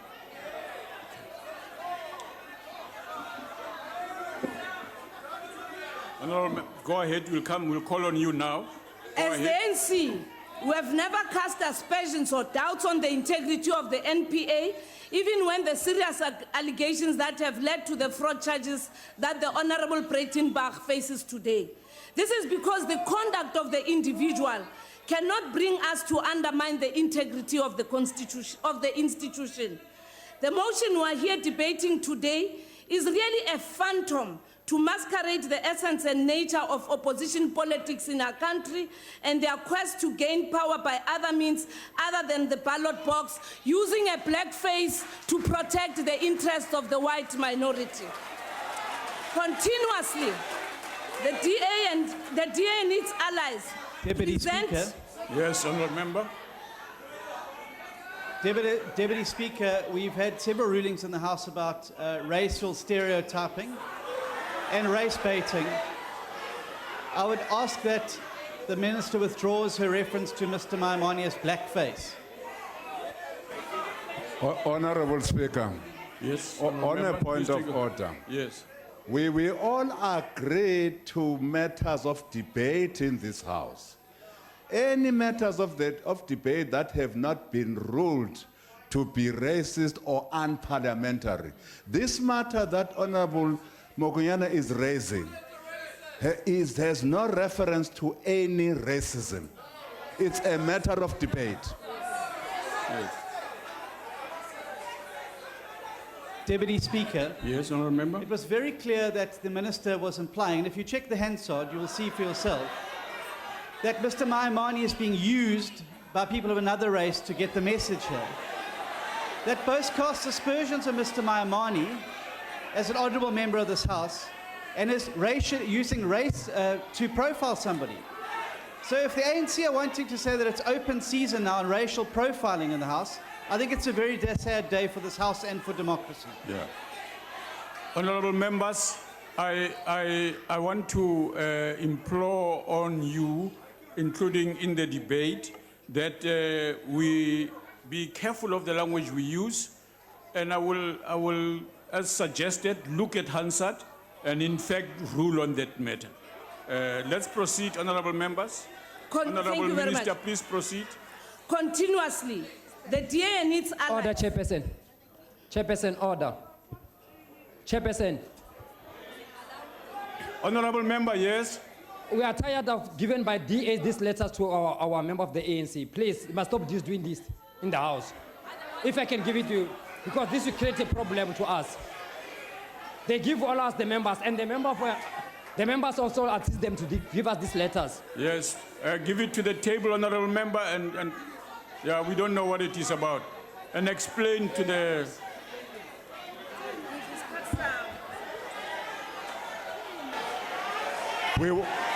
Honourable Deputy Speaker, we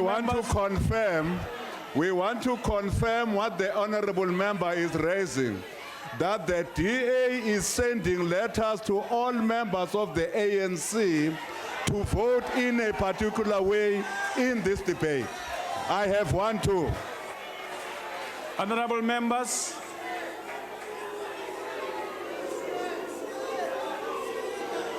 Deputy Speaker.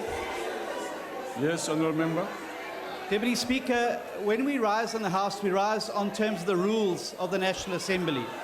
And I'd like the Honourable Chief Whip of the Majority Party to point to the rule where it says it is unparliamentary to send letters. I received a particular nasty letter from Minister Davies 2 days ago, and you don't see me being a crybaby and raising it in the House. Honourable Minister, please proceed.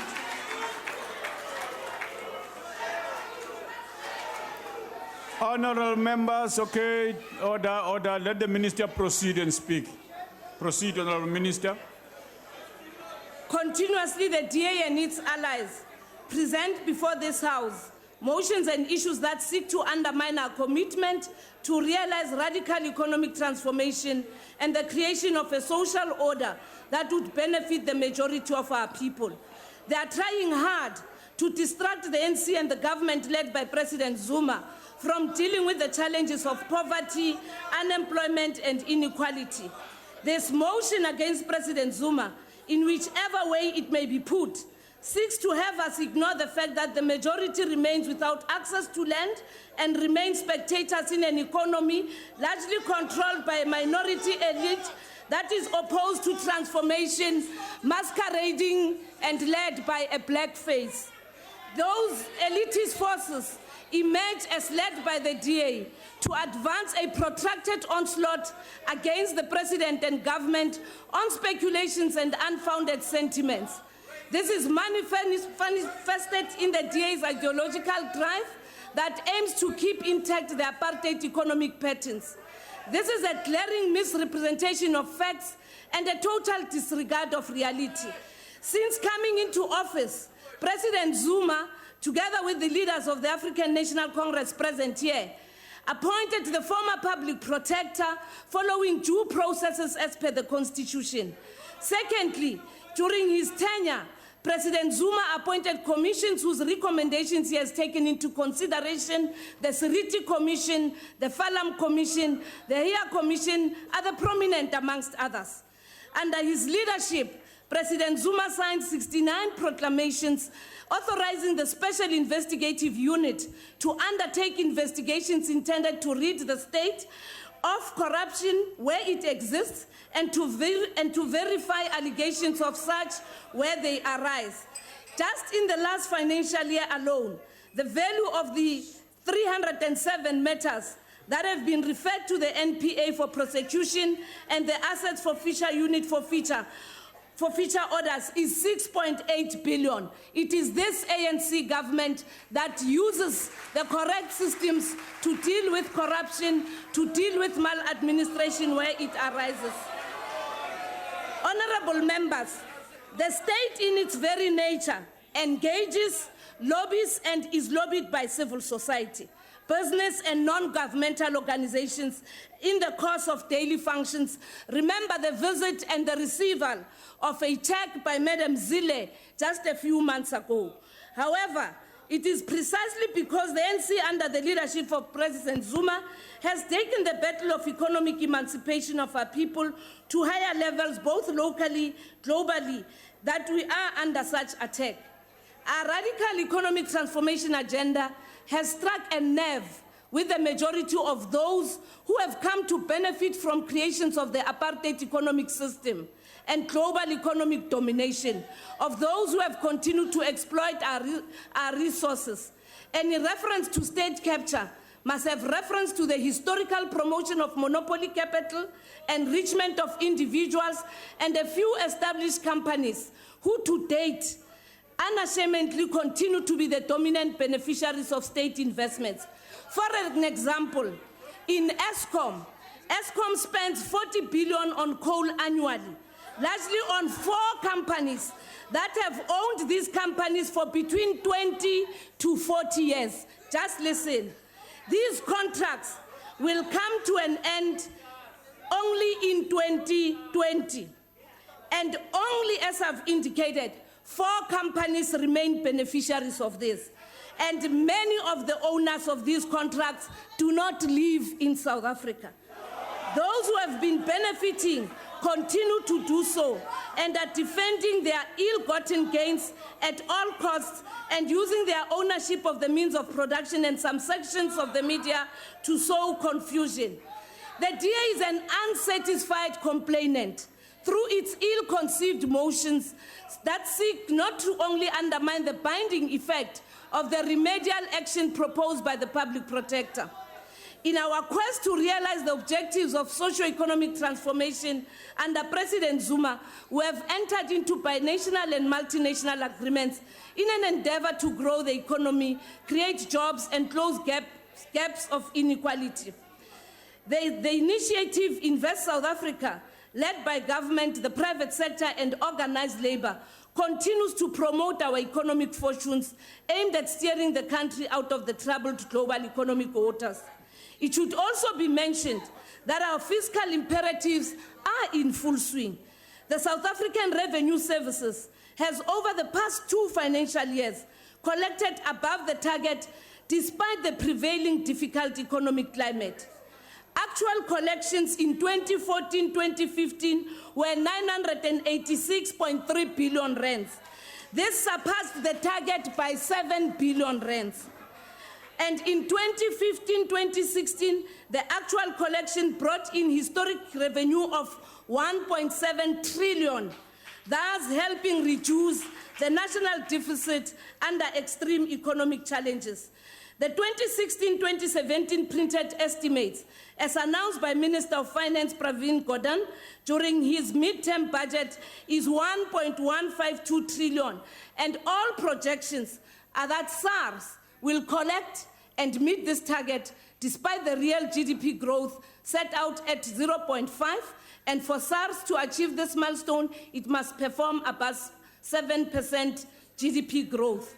When we voted for President Zuma in this House, the NC came with a mandate that the president of the NC shall be the president of the country, as it was also reflected on the ballot paper, and it has never been a secret. Secondly, that the country would require a long-term plan and vision of where we want to take South Africa. Under President Zuma, and together with the people of South Africa, we now have a national development plan. In his tenure, the ANC had to make drastic interventions in the areas of HIV and AIDS, particularly the availability and access to treatment.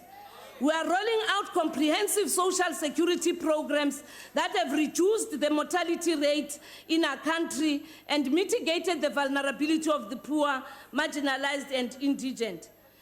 Over R1 trillion has been invested by government on social and economic infrastructure to promote economic opportunities and facilitate economic growth and social progression now during the 5th term of our administration.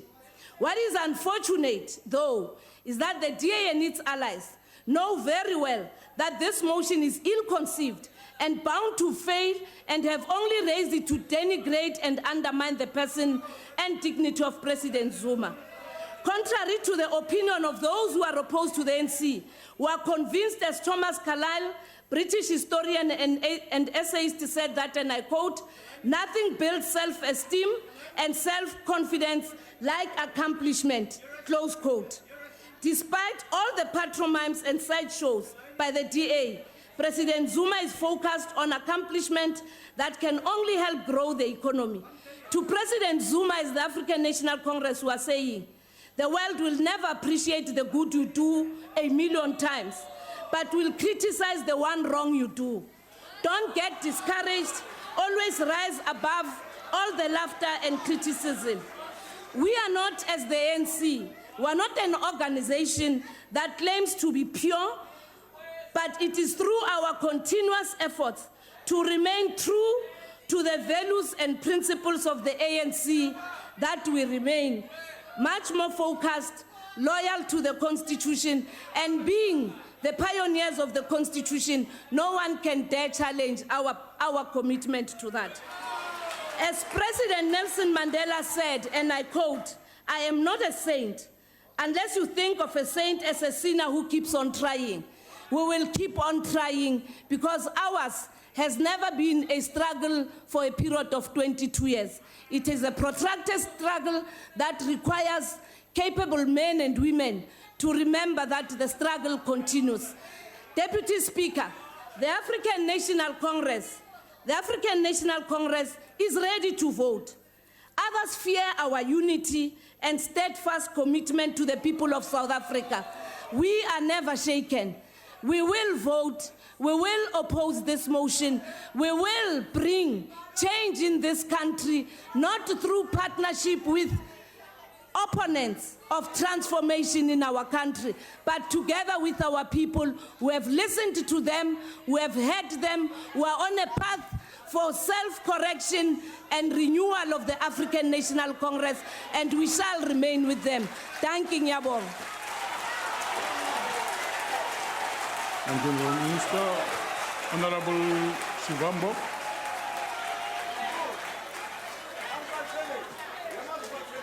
Thank you very much, Deputy Speaker. Deputy Speaker. Yes, Honorable Member. Deputy Speaker, I would like to address you, please, on... Honorable Shivambo, please take your seat. Because I think it's a very serious matter, and it's not a new one in the National Assembly. If one looks at the procedural development in the National Assembly, item 6 on page 4, it speaks very carefully and clearly about the use of racial epithets in this House, and that they should be avoided at all costs. And I would like to quote from it, because I think it's important that we understand that today. It said racist terms, even when used in a historical context, should be avoided. It is incumbent on members to actively take the lead in ridding our society of its racist heritage. Order, honourable members. When participating in debates of the House, members have an opportunity to actively inculcate and promote the values of tolerance, inclusivity, and to set standards in that regard. I would submit to you that the use of the term blackface by the Honourable Makanyane is a serious transgression. And I would really implore that we're going to get a ruling by the end of this debate at least, because I would hate us to roll over in tomorrow without that having been addressed and dealt with. Honourable Steenhuisen, Order, Chairperson. you know the rules. Order, that, Deputy Minister. No. Deputy Speaker. May I ask a question? Yeah, what? Deputy what's Speaker. that? What are you raising on? Is reference of black, white, colored, and Indians not in the Constitution of the Republic of South Africa? Honourable member, okay, allow me to make a ruling at the appropriate time. Honourable Steenhuisen, I will do that at the appropriate time. Go ahead, Honourable Shivambo. Thank you very much, Deputy Speaker. You know, it is so disheartening to speak after people who sing for supper, like the one who just left this podium now. A person who sings for supper and must be signed by Mabala Noise for obvious reasons and be one of the top acts in the Saxon World Shebeen. Now, the reason why Africa is referred to as a dark continent is because we have got post-colonial disasters, imposters, thugs, criminals who by coincidence, accident, or by design find themselves occupying the highest political office in their land. These include Obiang Basako of Equatorial Guinea, Paul Biya of Cameroon, Blaise Compaoré of Burkina Faso, General Sani Abacha of Nigeria, Jose Eduardo dos Santos of Angola, Idi Amin Dada of Uganda, Mobutu Sese Seko of a country named Zaire, and unfortunately, Mr. Jacob Zuma of a country he's going to soon name Guptaland. And what are the common features of these people, of these traits that destroy the post-colonial state? They seek to enrich their families. They seek to undermine the rule of law. They have no regard of the Constitution. They prosecute and persecute political opponents, including of the political parties that they come from. They fight in that particular format. And when everything else has failed, they kill, they assassinate their opponents. That is what we are faced with here in South Africa, of a political post-colonial disaster called Mr. Jacob Zuma. That is why we stand as the EFF to say that every opportunity that arises to get rid of such post-colonial disasters, we must act in unison. But we think that there's a tactical mistake, a tactical blunder in the manner in which the motion has been put forward. Because we believe that the liberation movement itself should have found it in its own conscience to act against a Mr. Jacob Zuma who has abdicated this responsibility as a leader of our country and gave it to a family. It's a matter of fact, it's a common cause that some of the ministers who serve in cabinet here were appointed on the instruction of the Gupta family. Mr. Zwane was appointed by the Guptas. They worked with him in the Free State. That is why immediately after appointment, he went with them to negotiate a deal in Switzerland. Mr. Van Rooyen was appointed by the Gupta family. That is why they took him through a corruption induction for 7 days and 7 nights prior to his appointment. That is what we're dealing with. And then you stand here and say that we must still defend a president who has been found by the Constitutional Court to have failed to uphold, defend, and protect the Constitution. What are we dealing with here? We're calling upon you, get your own platforms. You might win the vote today because you must vote according to what Gwede Mantashe has said. But create your own platforms to remove the post-colonial disaster that is facing South Africa. Because before you know it, he would have captured everything. After he has dealt with everyone else, he's going to arrest you. He's going to arrest all of you. He's going to lock you up. He's going to kill you. That is the reality of the situation, because he knows that he has got nothing to lose now. He knows that if he doesn't have control of political power, he's going to be going to prison. On But a we want point to of assure the order, people of South Honorable, Africa that Honorable we're going to Shivambu. bring Jacob Zuma down. Honorable Shivambu, Whether it's through take your political seat. action On a point or of through order, this process, Honorable Deputy- Jacob Zuma is going to fall. Thank you very much. Take your seat. Yes. On a Honorable point of Shivambu. order. Honorable Deputy Speaker, Yes, honorable member. rule number 85(2) Yes. says that if a member wants to bring anything to the House, it must be substantiated. So Honorable Shibambu made serious allegations about the appointment of ministers. We know that these matters are in the report that is still to be further investigated by the Commission of Inquiry. So he must substantiate what he was saying with regard to the ministers. And the other issue that he raised, he said the president has got nothing to lose. Right now, he will be able to kill his opponents. That is unparliamentary, and he must substantiate that as well. Thank you. Point of order, Deputy Speaker. Yes, honorable member. Deputy Speaker, I wish to point it out to you, and perhaps the Deputy Chief Whip, if she was not aware, this actually is a substantive motion, and it is on the order paper as such. Okay.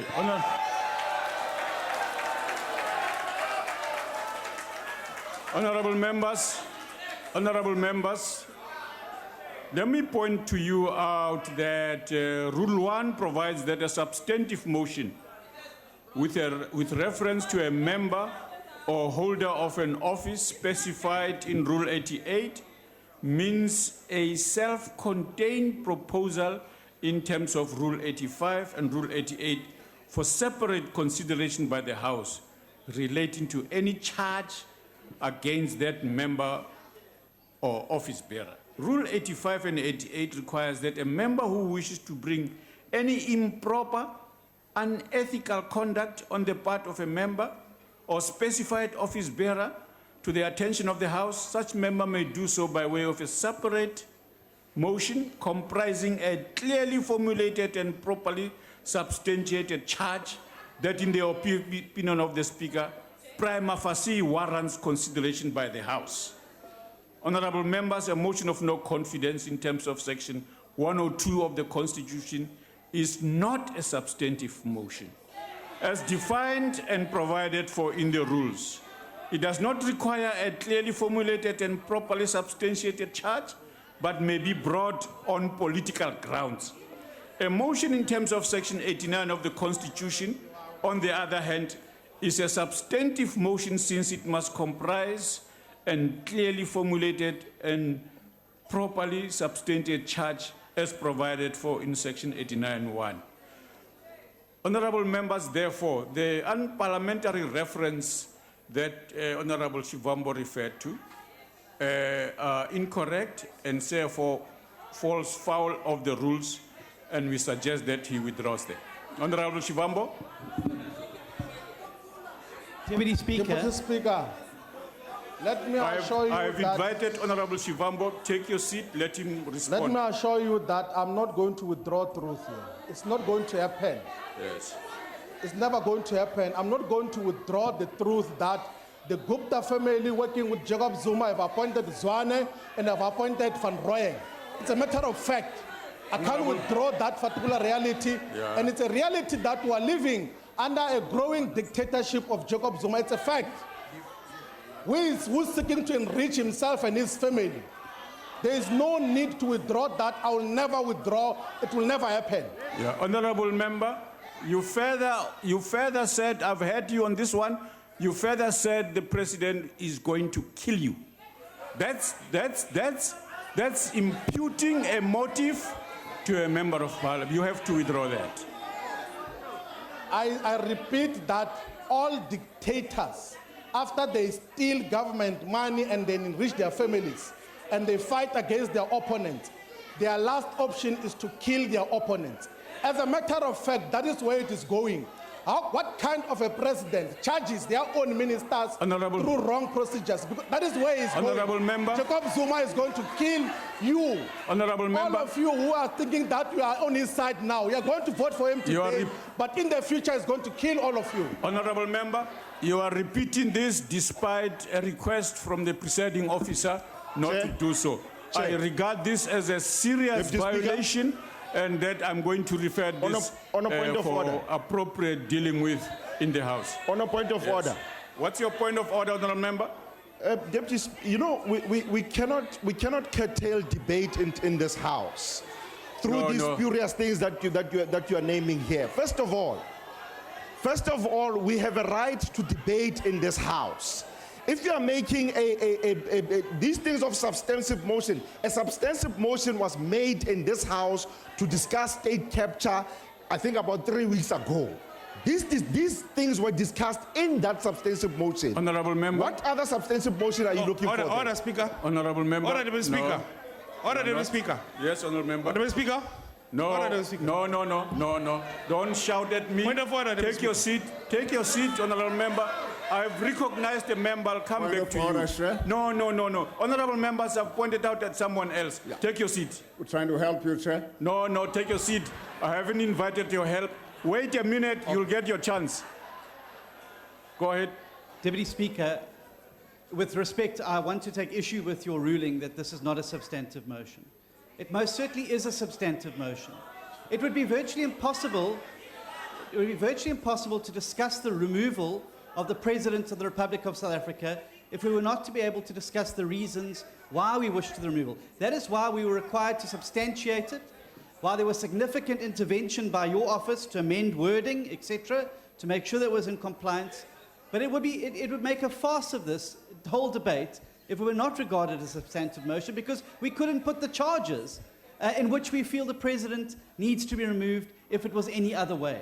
And I would really ask that you take advice from the table on this matter. With respect, I believe you are wrong. Honorable member, I have not. Hey. You keep quiet, please. I don't misbehave. No.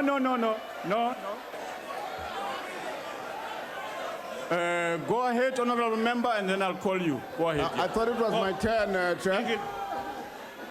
Thank you, Deputy Speaker. I thought it was my turn. Order. Proceed. Deputy Speaker, I was raising on a point of order that the honorable member there at the back there continues to undermine your ruling, whereby all of us who must raise here on a point of order in terms of the rule book. Please, can you please condemn him as behavior? This is not generation, we're not acting here. It's not 161. Please sit down, Chief. Honorable Filtani. Thank you, Chair. I respectfully submit that Honorable Shivambu may have been speaking metaphorically. Thank you. Yes, honorable member. Thank you, Deputy Speaker. Deputy Speaker. I rise on a point of order in accordance with rule number 92(6). You have made a ruling, and therefore no point of orders must be raised on a ruling that you have already made. And that relates to the question as to whether there is a need for any substantive motions on what was mentioned by Honorable Shibambu. And what is being alluded to is that we have a motion which is a substantive motion, but if there is anything additional that you need to add, that needs to be made in a form of a substantive motion. I therefore suggest that we continue.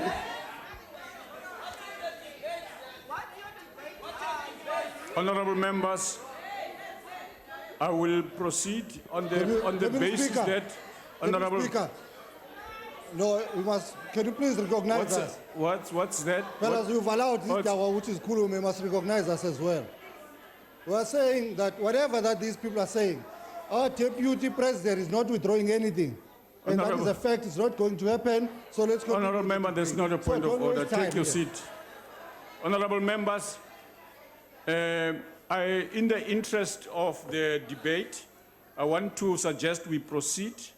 We will act on the rulings we have made, and therefore I call on Honorable Buthelezi to take his seat. Go ahead, Frank.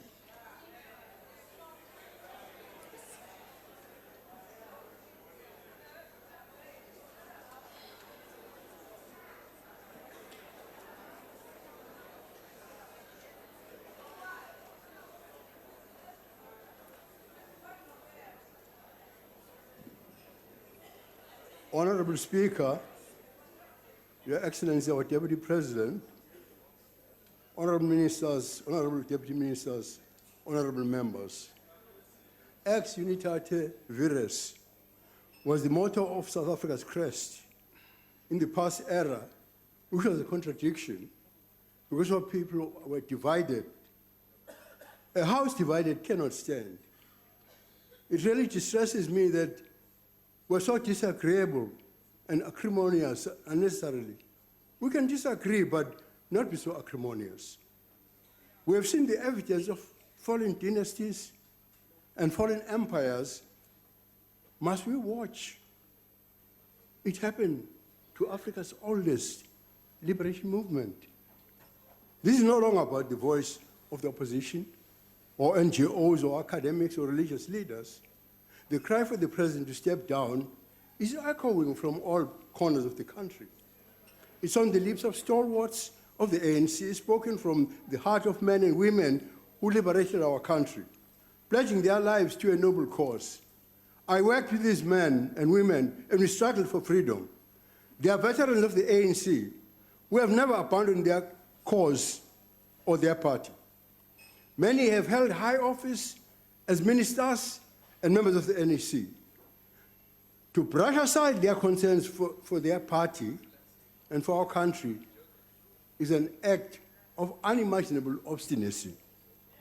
But the president will not listen to my advice. How could he, when he trivialized the advice of his comrade who worked with him during the struggle, His Excellency President Big? The president would not heed the public protector. He wouldn't look at the warning signs from the economy or the message from the ballot box. He will not, as the Secretary General of the ANC avers, listen to his own conscience, for that has long been silenced under the cajoling hurrahs of his inner circle. Thus, a movement that has stood for 104 years is crumbling, and is taking South Africa with it. All this for the sake of one man. I do not want to see my country destroyed. Neither do I wish to see the ANC crumble. It's the part of my youth, started by my own uncle, Dr. Pixley Sam. It's a part of my mentor, Inkosi Albert Luthuli, and of stalwarts with whom I worked for decades, including Mr. Mandela and Mr. Tambo. If the ANC is destroyed because of the obduracy of a few people, our entire continent will have suffered a blow. Our history, our legacy, and all that we fought for will be reduced to a lesson on the ravages of corruption. I know, Speaker, that this may be a futile exercise, this debate, but we voted on this matter before. We're just going through the motions.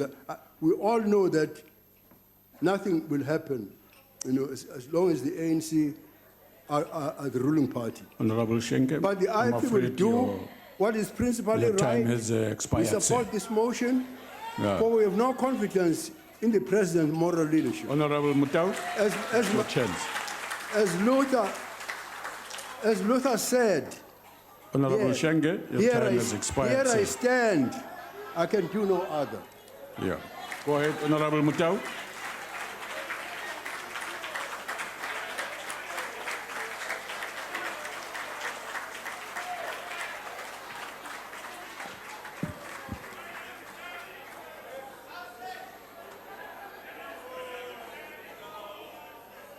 Honorable members, let me be blunt.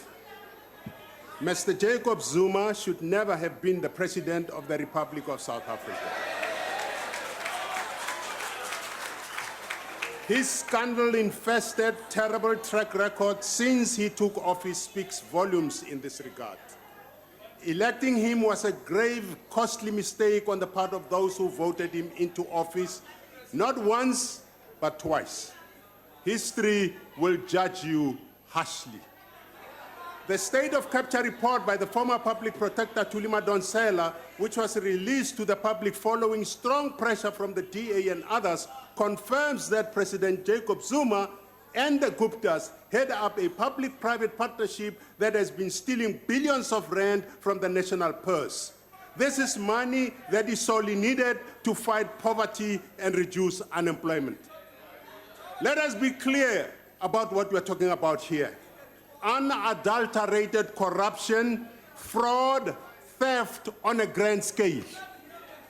When politicians and state institutions like the NPA and the Hawks are reduced to mere puppets to do the bidding of the president and the Guptas, his captors, corrosive state capture is at work.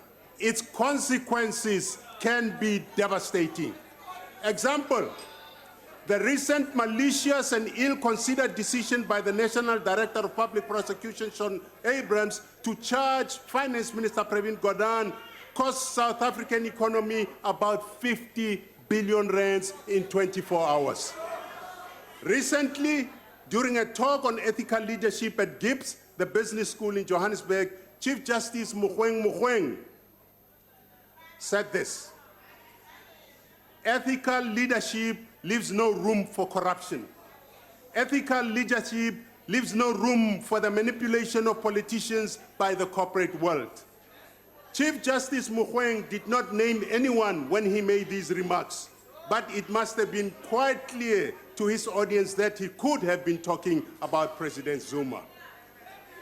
This is a president who has yet to man up and answer to 783 charges of fraud and corruption. This is a president who has been found by the Constitutional Court to have violated the Constitution and his oath of office with regard to the costly non-security upgrades at his homestead at Nkandla. This is a president who fired a competent and dedicated Minister of Finance, Nhlanhla Nene, and told the nation and the world that Nene would be taking up a high position at the BRICS Bank. This has turned out to be untrue. Many would say President Zuma lied to this House and to the nation. This is a president who told the nation with a straight face that the former public protector Thuli Madonsela had not given him a chance to respond to the allegations about him in the state of capture report. This has turned out to be untrue. He was given an opportunity to respond. Many would say that the president has lied to this nation again. Where is ethical leadership, Mr. President? Where is integrity? It has become very hard these days to believe anything and trust anything that President Zuma says. The president, like a wrecking ball, has wreaked havoc on our fledgling democracy, costing us billions of rand in the national wealth and causing this country to regress, to go backwards, at the expense of nearly 9 million jobless and poor South Africans. Let me revert to what Chief Justice Mogoeng has said, and I quote, if ever there was a time to embrace... I'm afraid your time has expired. Vote. Your time has expired. Thank you. Sir. Thank you. This says Honorable Mabika.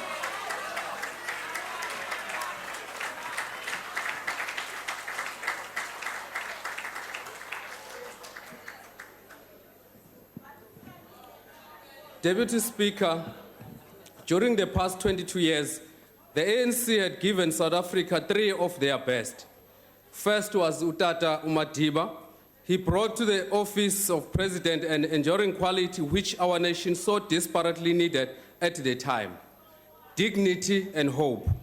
He served his country well, setting a high standard of those to follow. Then the ANC gave us former President Mbeki, an economist. He brought with him an unmatched political energy and a vision of prosperous South Africa to the office. He served his country with diligence and passion. And then came the infamous wicked weekend in Polokwane when the ANC gave us the current president, a freedom fighter and a former chief of intelligence. His rise to power was through songs glorifying violence, extending patronage, and threats of violence by his puppets who chanted that they would kill for Zuma. His ruthless capture of the ANC was the front runner of the ruthless way in which he was to capture the country, and he brought with him the highest office. Point of order, Deputy Scandal, corruption, controversy, dishonesty, and spookers. Honorable member, please take your seat. Yes, Honorable Kubisa. I don't think, Deputy Speaker, it's parliamentary for the member out there to insult our member and to say you are speaking nonsense. I don't think it's in order. I think you must call the member to order. And it's Honorable Zulu. Yeah. Honorable member, proceed with. We have honorable members. Please mind your language. We haven't ruled that as unparliamentary. Nonsense is. Deputy Speaker, it is under the watch of President Zuma that we have seen our economy close to the verge of collapse. He is lacking in political vision, and he has failed to surround himself with qualified and experienced people who could direct government towards the constitutional standards of transparency and accountability. Through his lack of moral leadership, he has created a fatal breeding ground for corrupt to flourish. It is under the watch of President Zuma that we have seen our public protector being humiliated and our constitution violated. Please take your seat. Please. What are you raising on, honorable member? Honorable Speaker, I was asking whether the member can he be able to take a question. Honorable member, would you take a question? If it is about removing Zuma, yes. No. Only. It's true. Otherwise, I'll take Speaker. it after my speech. Honorable Speaker, I wanted to ask, since he's got passion to remove President Zuma, because of him, why they didn't fire him? Because he didn't pay money for elections. His party didn't register for elections. Why is he still there? Unless they are still plotting to take away Zuma again. Honorable member, take your seat. You've asked. Go ahead, honorable member. Okay, he is crazy for Zuma. Through his lack of, it is under Zuma that he, honorable member, he has been humiliated the public. Use the correct way of addressing members of parliament, including the president when he's not here. It is under the watch of President Zuma that the state was captured with impunity by the Gupta family, enriching his close family members and loyal henchmen within the ANC. It is under his watch that we have seen the highest office being stripped of dignity and respect, and the legacy of Utata Madiba come crashing down. Today, the National Freedom Party say President Zuma has lost confidence not only of members of the opposition parties in the House, but also ANC members and South Africans at large. The recent brutal repression of our students who are crying out of free quality education and frantic attempts to capture the treasurer has only added injury to insult. But it is the release of the former public protector's report on the state capture which is the final nail in the coffin of our confidence. CNFP sekwanele sengeza izwi lethu ukuthi akahambe uZuma ayophumula enkandla yakhe nimakhele yona nini. Honorable Holomisa.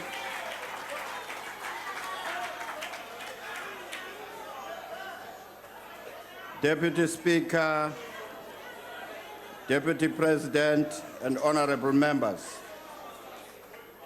2 weeks ago, the President misled the nation during the NCOP question session when he claimed that he was never given an opportunity to present his side of the story by the public protector.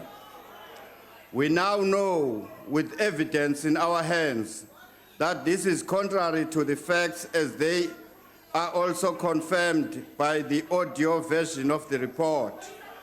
In normal democracies, this is an act of perjury and punishable through impeachment. Many South Africans have long lost confidence in the leadership of this monumentally flawed president. We also heard from, amongst others, the mouth of the ANC chief whip that many branches of his party have also lost confidence in his leadership and are calling for his removal. President Zuma, the ANC, and the world over must know that South Africans reject to be led by an irreparable damaged leader. However, the ruling clique on this side of the House is behaving like wolves, screaming in unison to defend one of theirs at the expense of the country. They are showing South Africans a middle finger. Look at them, they are jumping from their chairs like popcorns. Another confusion is being made by the party Secretary General, who on the one hand calls for his leader to follow his conscience, yet his party members in this House are blocked from thinking. Honorable Member, please take your seat. Yes, what's the point of order? My point of order is that I cannot be called a wolf by a Bantustan general. He must withdraw. That's not a point of order, Honorable Member. Go ahead, Honorable Member. A Bantustan general who had helped you to be where you are. Order, honorable members. On a point of order, Chair. Honorable members, allow a member to... On a point of order. On a point of order. Yes, Honorable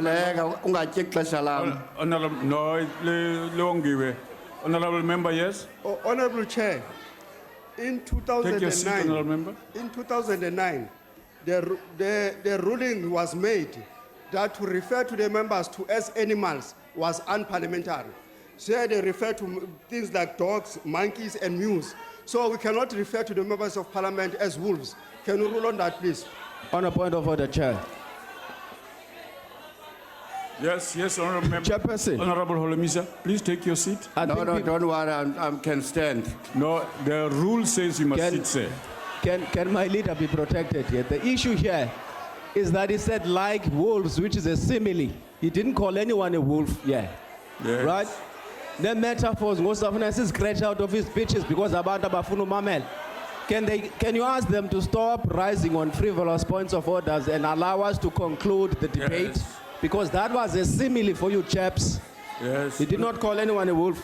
Honorable, I'll rule on that, yeah, Honorable Member.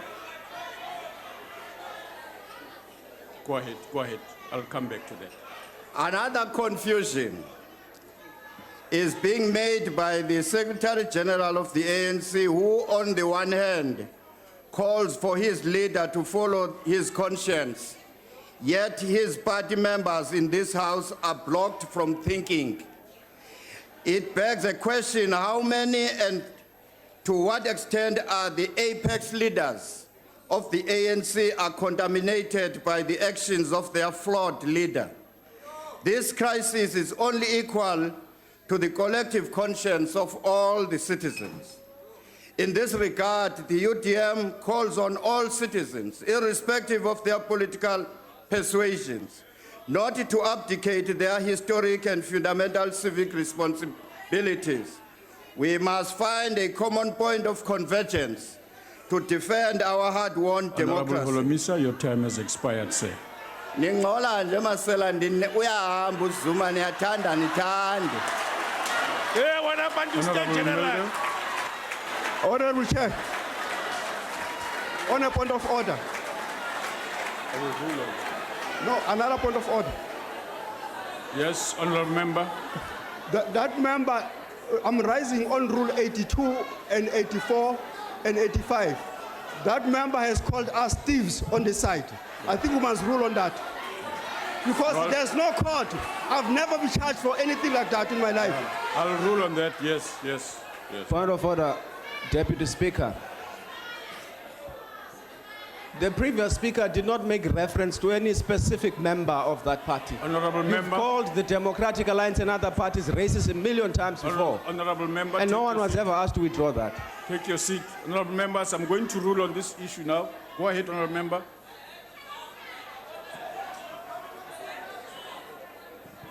There.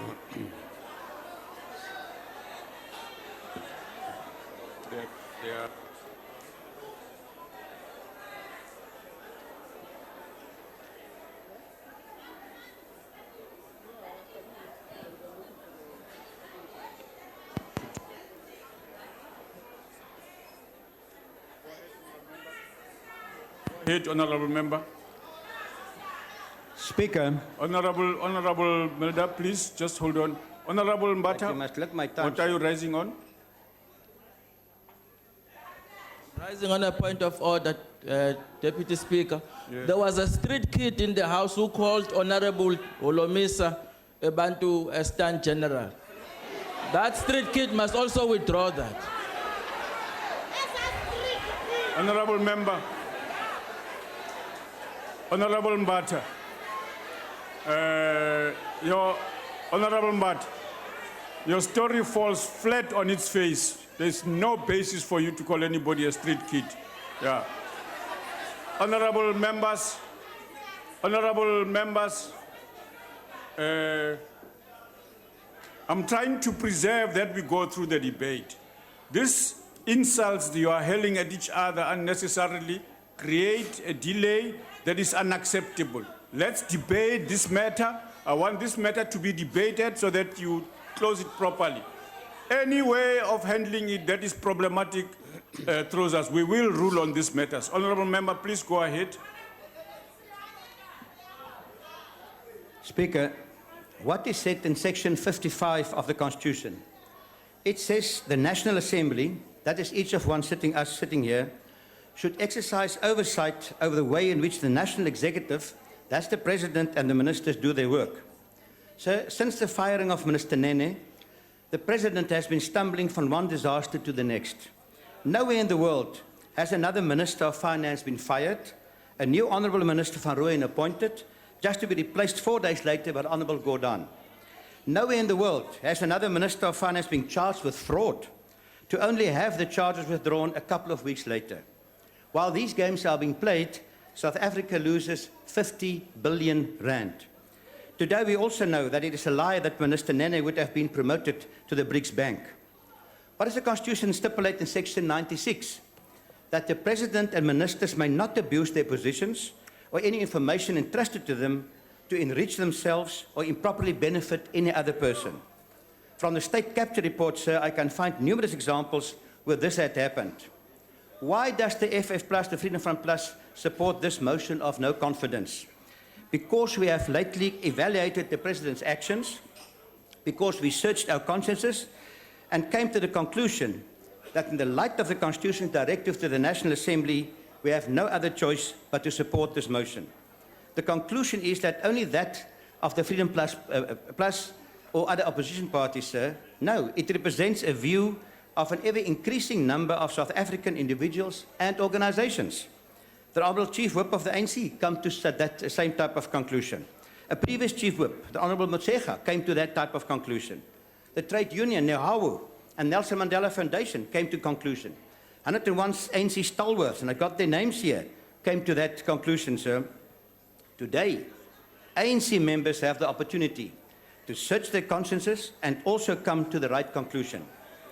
Remember, all that is necessary for evil to triumph is that good men and women do nothing.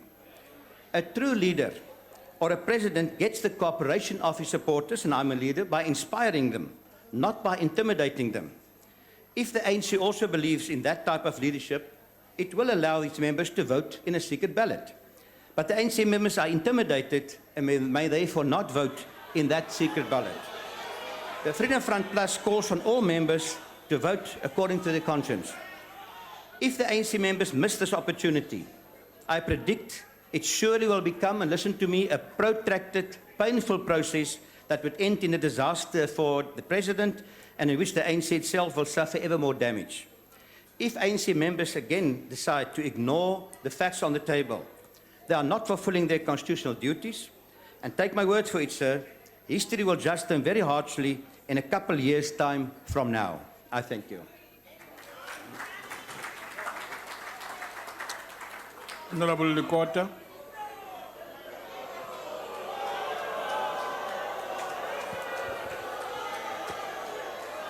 Thank you, Speaker. I'd like to start off by saying we will support the motion before the House. May I remind all of us that when we drew up a CODESA and when we drew up the Constitution, we said we wanted our country to be under constitutional rule and that it must comply with the rule of law. We said that because up until that time, there was no constitution for all the people of South Africa and there was no rule of law as a result. In that constitution, in the present constitution, we have made it makes it very clear. All of us in this house can never become members of the House unless, according to section 48(1), we take an oath to be loyal to South Africa and to uphold the Constitution. This is a primary condition. No one can be a member of this House without taking that oath. Secondly, it is us as this collective that is given under the Constitution the right to elect one of our number to occupy the office of President. Only this National Assembly can do that. That is according to section 86(1). But then section 89(1) also gives only to this House, only this collective, the right to dismiss from the office of President the individual who is there if that individual commits a serious violation of the Constitution or the law. When therefore the current President failed to uphold his oath of office, he committed a serious violation of the Constitution of our country. And all of us here must appreciate that. If you don't, let me remind you something.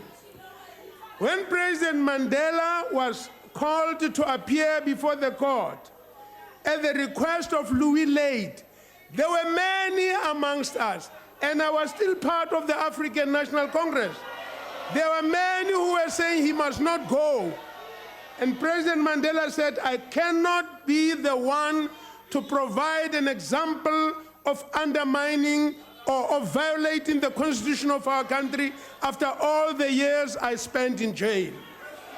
I may not have spent many years in jail, but I did spend years in jail. Honorable member, I take pride that the leadership of the ANC that taught me that went to jail men and women without undermining the Constitution of our country. We support this motion. Honorable Misha.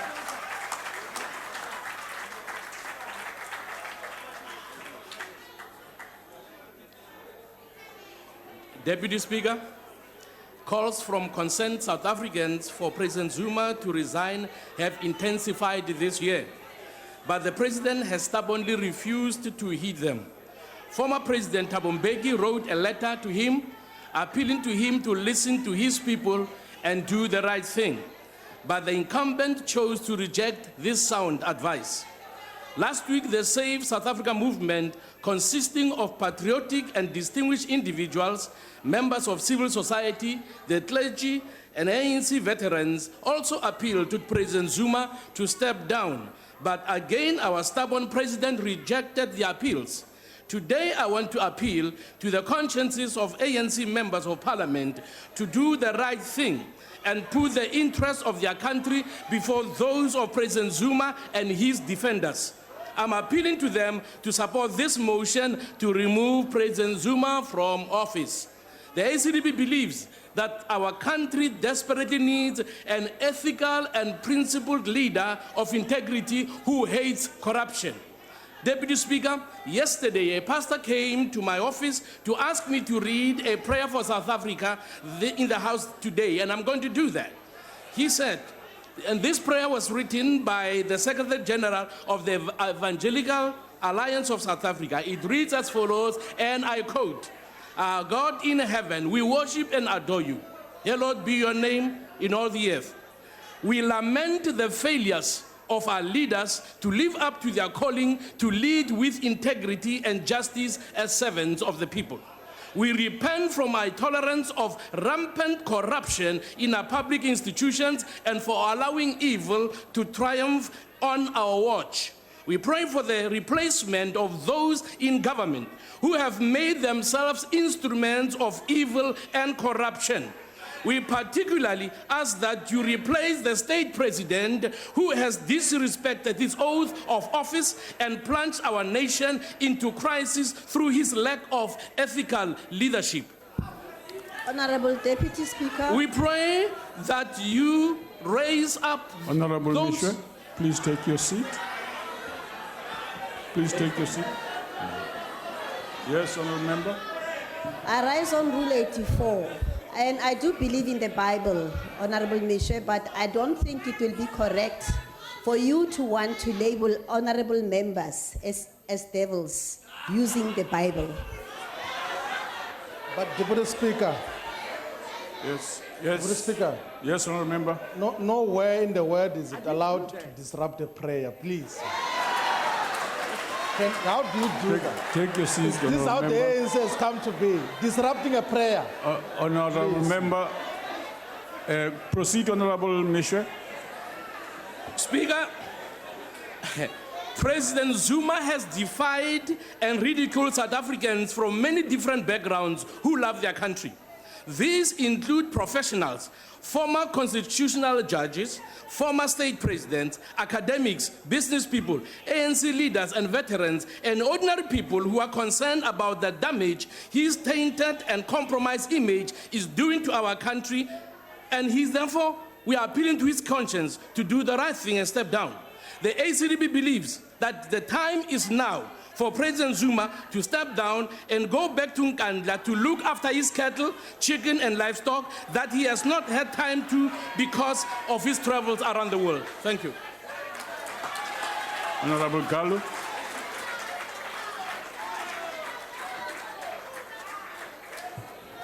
Thank you, Deputy Speaker. Perhaps before I enter into this debate, as per the motion tabled by the Leader of the Opposition, the AIC would like this House and the people of South Africa to go down the memory lane in order to affirm that we are having leadership deficit in this country. First and foremost, I will lift two comments from President Zuma's inauguration speech in May 2009. He said, open and close quotes, one, for as long as there are communities without clean water, decent shelter, or proper sanitation. Two, for as long as there are people who are unable to find work, we shall not rest, and we dare not falter. Just over 3 years into his presidential tenure, he should be a worried man.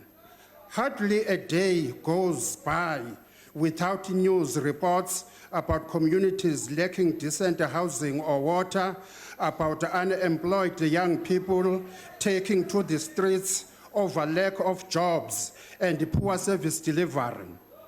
The people at Tembisa in Tembakoza squatter camp are living in appalling and dangerous conditions.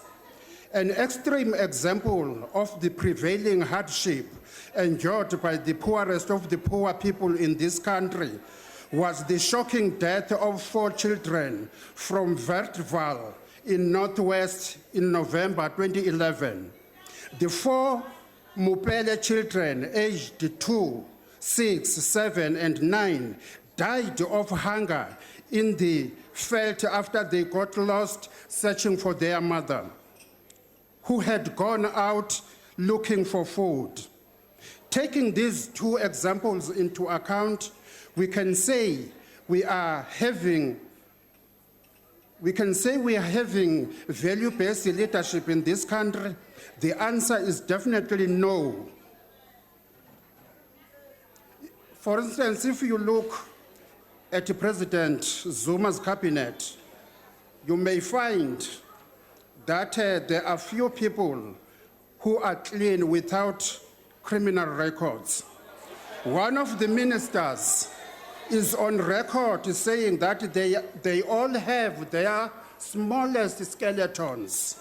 Honorable member. Honorable member. Deputy Speaker. Please take your seat. Yes. Yes, honorable member. Is it parliamentary in terms of Rule 84 for the member to cast aspersions on members of the executive? Honorable Gallo, no, it is not correct. You can't say that of members of Parliament. You can't do that. I withdraw, Honorable Deputy Speaker. Thank you. Coming to the motion, the AIC does not have a problem with the motion because it is not the first time this motion being tabled in this House, and the President Zuma is still the President. The AIC is of the view that only the ANC will recall President Zuma, and the ANC must do that before it is too late. I thank you. Honorable Plowamama.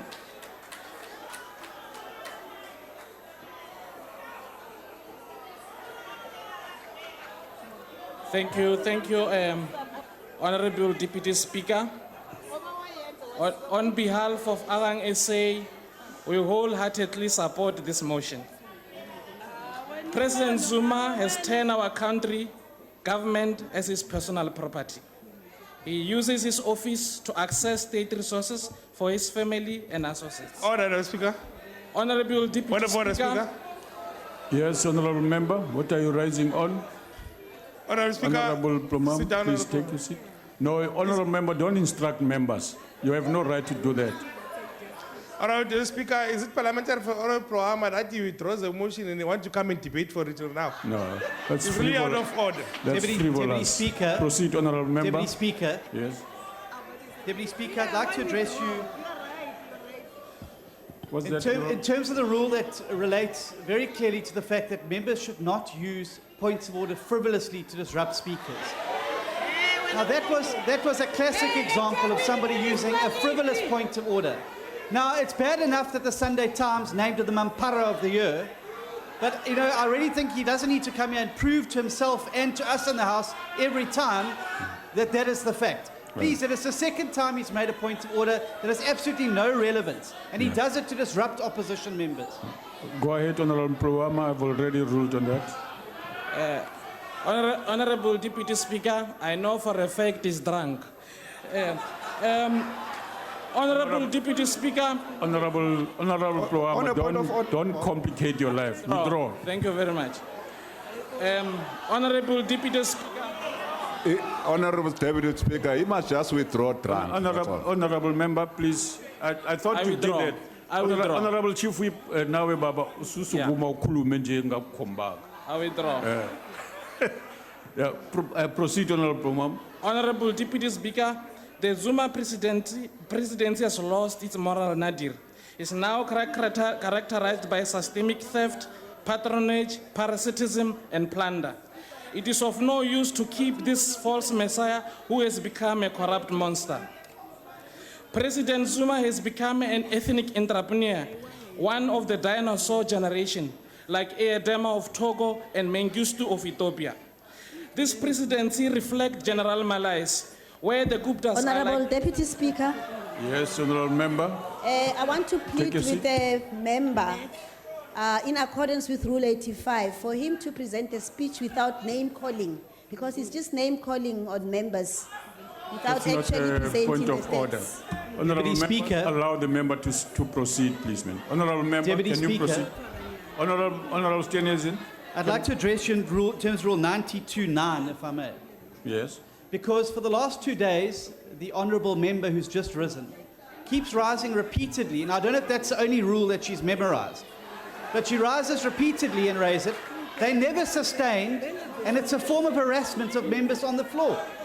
She really needs to understand the rules. No use just parroting it. You must understand the principle behind it. Mr. Plowman is not in contravention of that rule. Honorable member, there's not a point. Go ahead, honorable member. My name is Pilani Majaki. What are you raising, honorable member? The point which is raised by the chief whip of the DA is correct that this new hired member to call point of order must relax. Because every person who speaks wants to punctuate the point of order. Honorable member, She must just relax. honorable member, take your seat. Chief whip, please. All honorable Eliminate your members, issues, please. honorable members, honorable member, can I,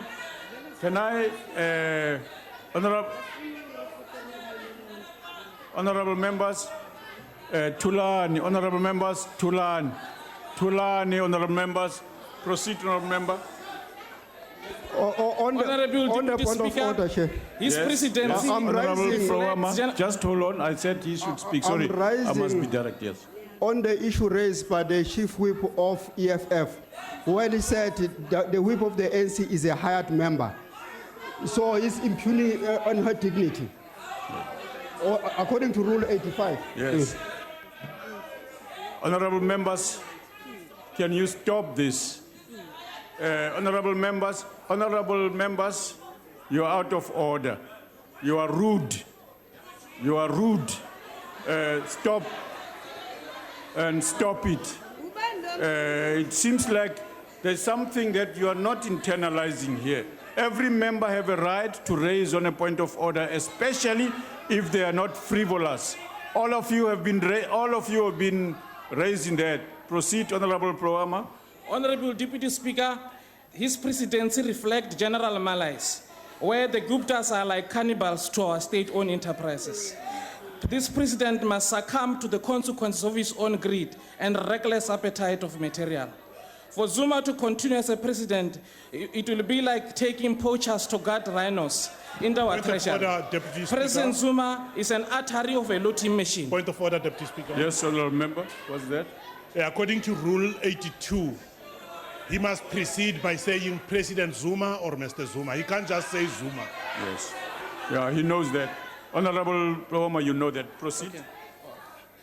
Deputy Speaker, we must remove him to stop further economic destruction. We must remove him to restore a sense of civic pride and governance.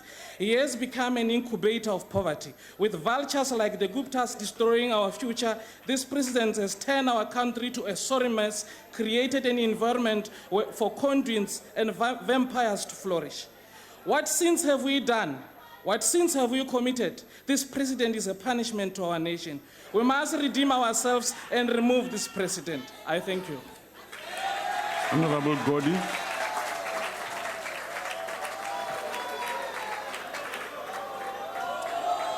Thank you, Deputy Speaker, comrades and honorable members. The unease and disquiet in the nation about governance can neither go unnoticed nor be ignored.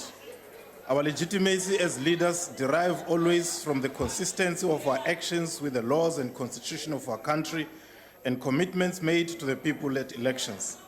Leaders who fail the people, thieve from them, violate the laws and constitution, preside over the misuse and looting of public resources in government departments and public entities, strip themselves of legitimacy before the nation. We all have a responsibility to act always in the best interests of the African nation and the working class, guided by the Leninist dictum of everything for the people, nothing against the people.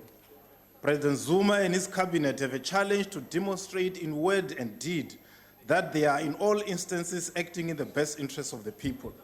Action sufficient to reverse the legacy of poverty, unemployment, and inequality, as well as protecting public money from the corrupt. On the motion before the House, we say the responsibility to defend President Zuma rests squarely with his party, the ANC. The APC will therefore not vote against the motion. In the same breath, the APC sees the motion as nothing but a political program of the DA with their lies, deception, destruction, and hatred. The APC will not support a political program of the Liberals. Thus, the APC will not support the motion either. As I press the abstain button, I will be thinking about the home-based caregivers, the HIV counselors, early childhood development educators, EPWP and CWP Point of order, workers. sir. Yes, honorable member, please take your seat. There is Yes. an old saying that says, a man who sees both sides of the question says nothing.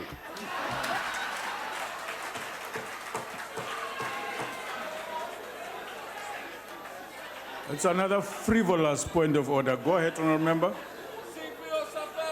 As I press the abstain button, I will be thinking about the home-based caregivers, the HIV counselors, early childhood development educators, APWP and CWP workers, orphanages, drop-in centers, headmen and headwomen, etc. It is these suffering people's plight that must concern this House. I thank you. Thank you. Honorable the Minister of Home Affairs.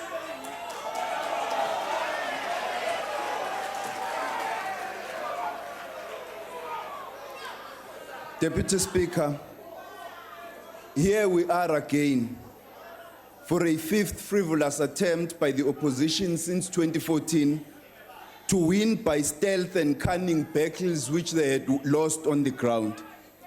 What makes a mockery of this are the reasons provided for this motion. The so-called state capture has become the most recent Trojan horse inside which the DA Spartans have hid in their new spurious attempt to waylay democracy. It would seem that anything and everything would have passed for this debate today, that the DA was waiting for any excuse to bring to the House this motion so that we assist them and participate in their denigration of the President and the ANC. For people who claim to respect democracy, the judiciary, rule of law, and fairness, to act in this fashion which demonstrates, on the contrary, their utter disdain for these fundamental constitutional principles and values which we hold so dear, betrays their disingenuity.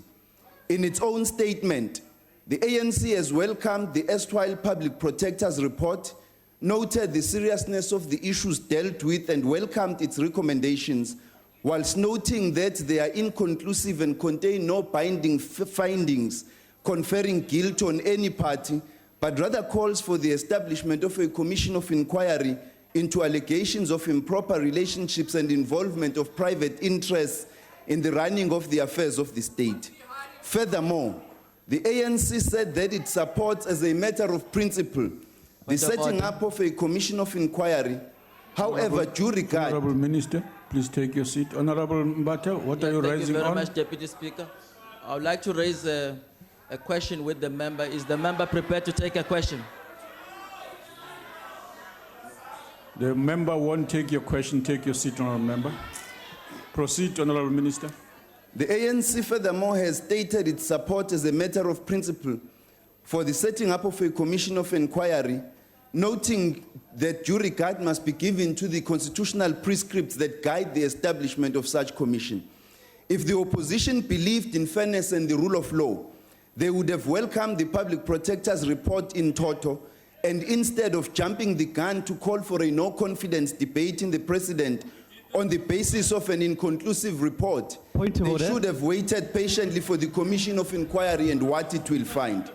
However... Honorable Minister, please take your seat. Yes, honorable member. Deputy Speaker, as the person who processed this order, perhaps you'd like to point out to the Deputy Minister it was tabled long prior to the state capture report being released. Better luck next time. That's not a point of order, honorable Minister. You are doing exactly that. Go ahead. However, the fact of the matter is that such patience does not exist among those eager to dispose of the ANC in order to defend racial privilege and supremacy. The truth is that there is a bitter struggle in South Africa between the former oppressors and those whom they had oppressed for the right and power to determine the political direction of this country, as well as the ownership power.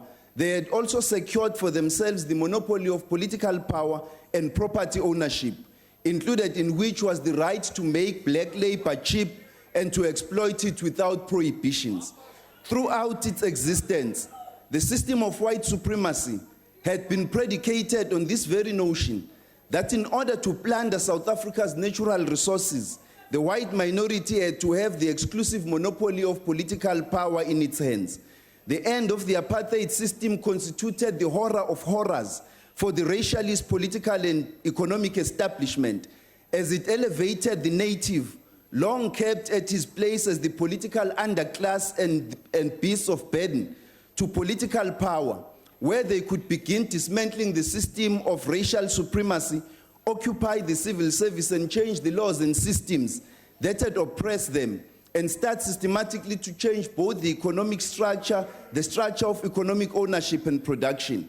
Accordingly, the fight today, as it was in the past and will be tomorrow, is not merely a fight about the person of President Zuma, whilst it may ostensibly seem so, but it is ultimately about the ultimate control of the economic fortunes of this country and political destiny. In this regard, we can see right through the actions of the opposition and their facade.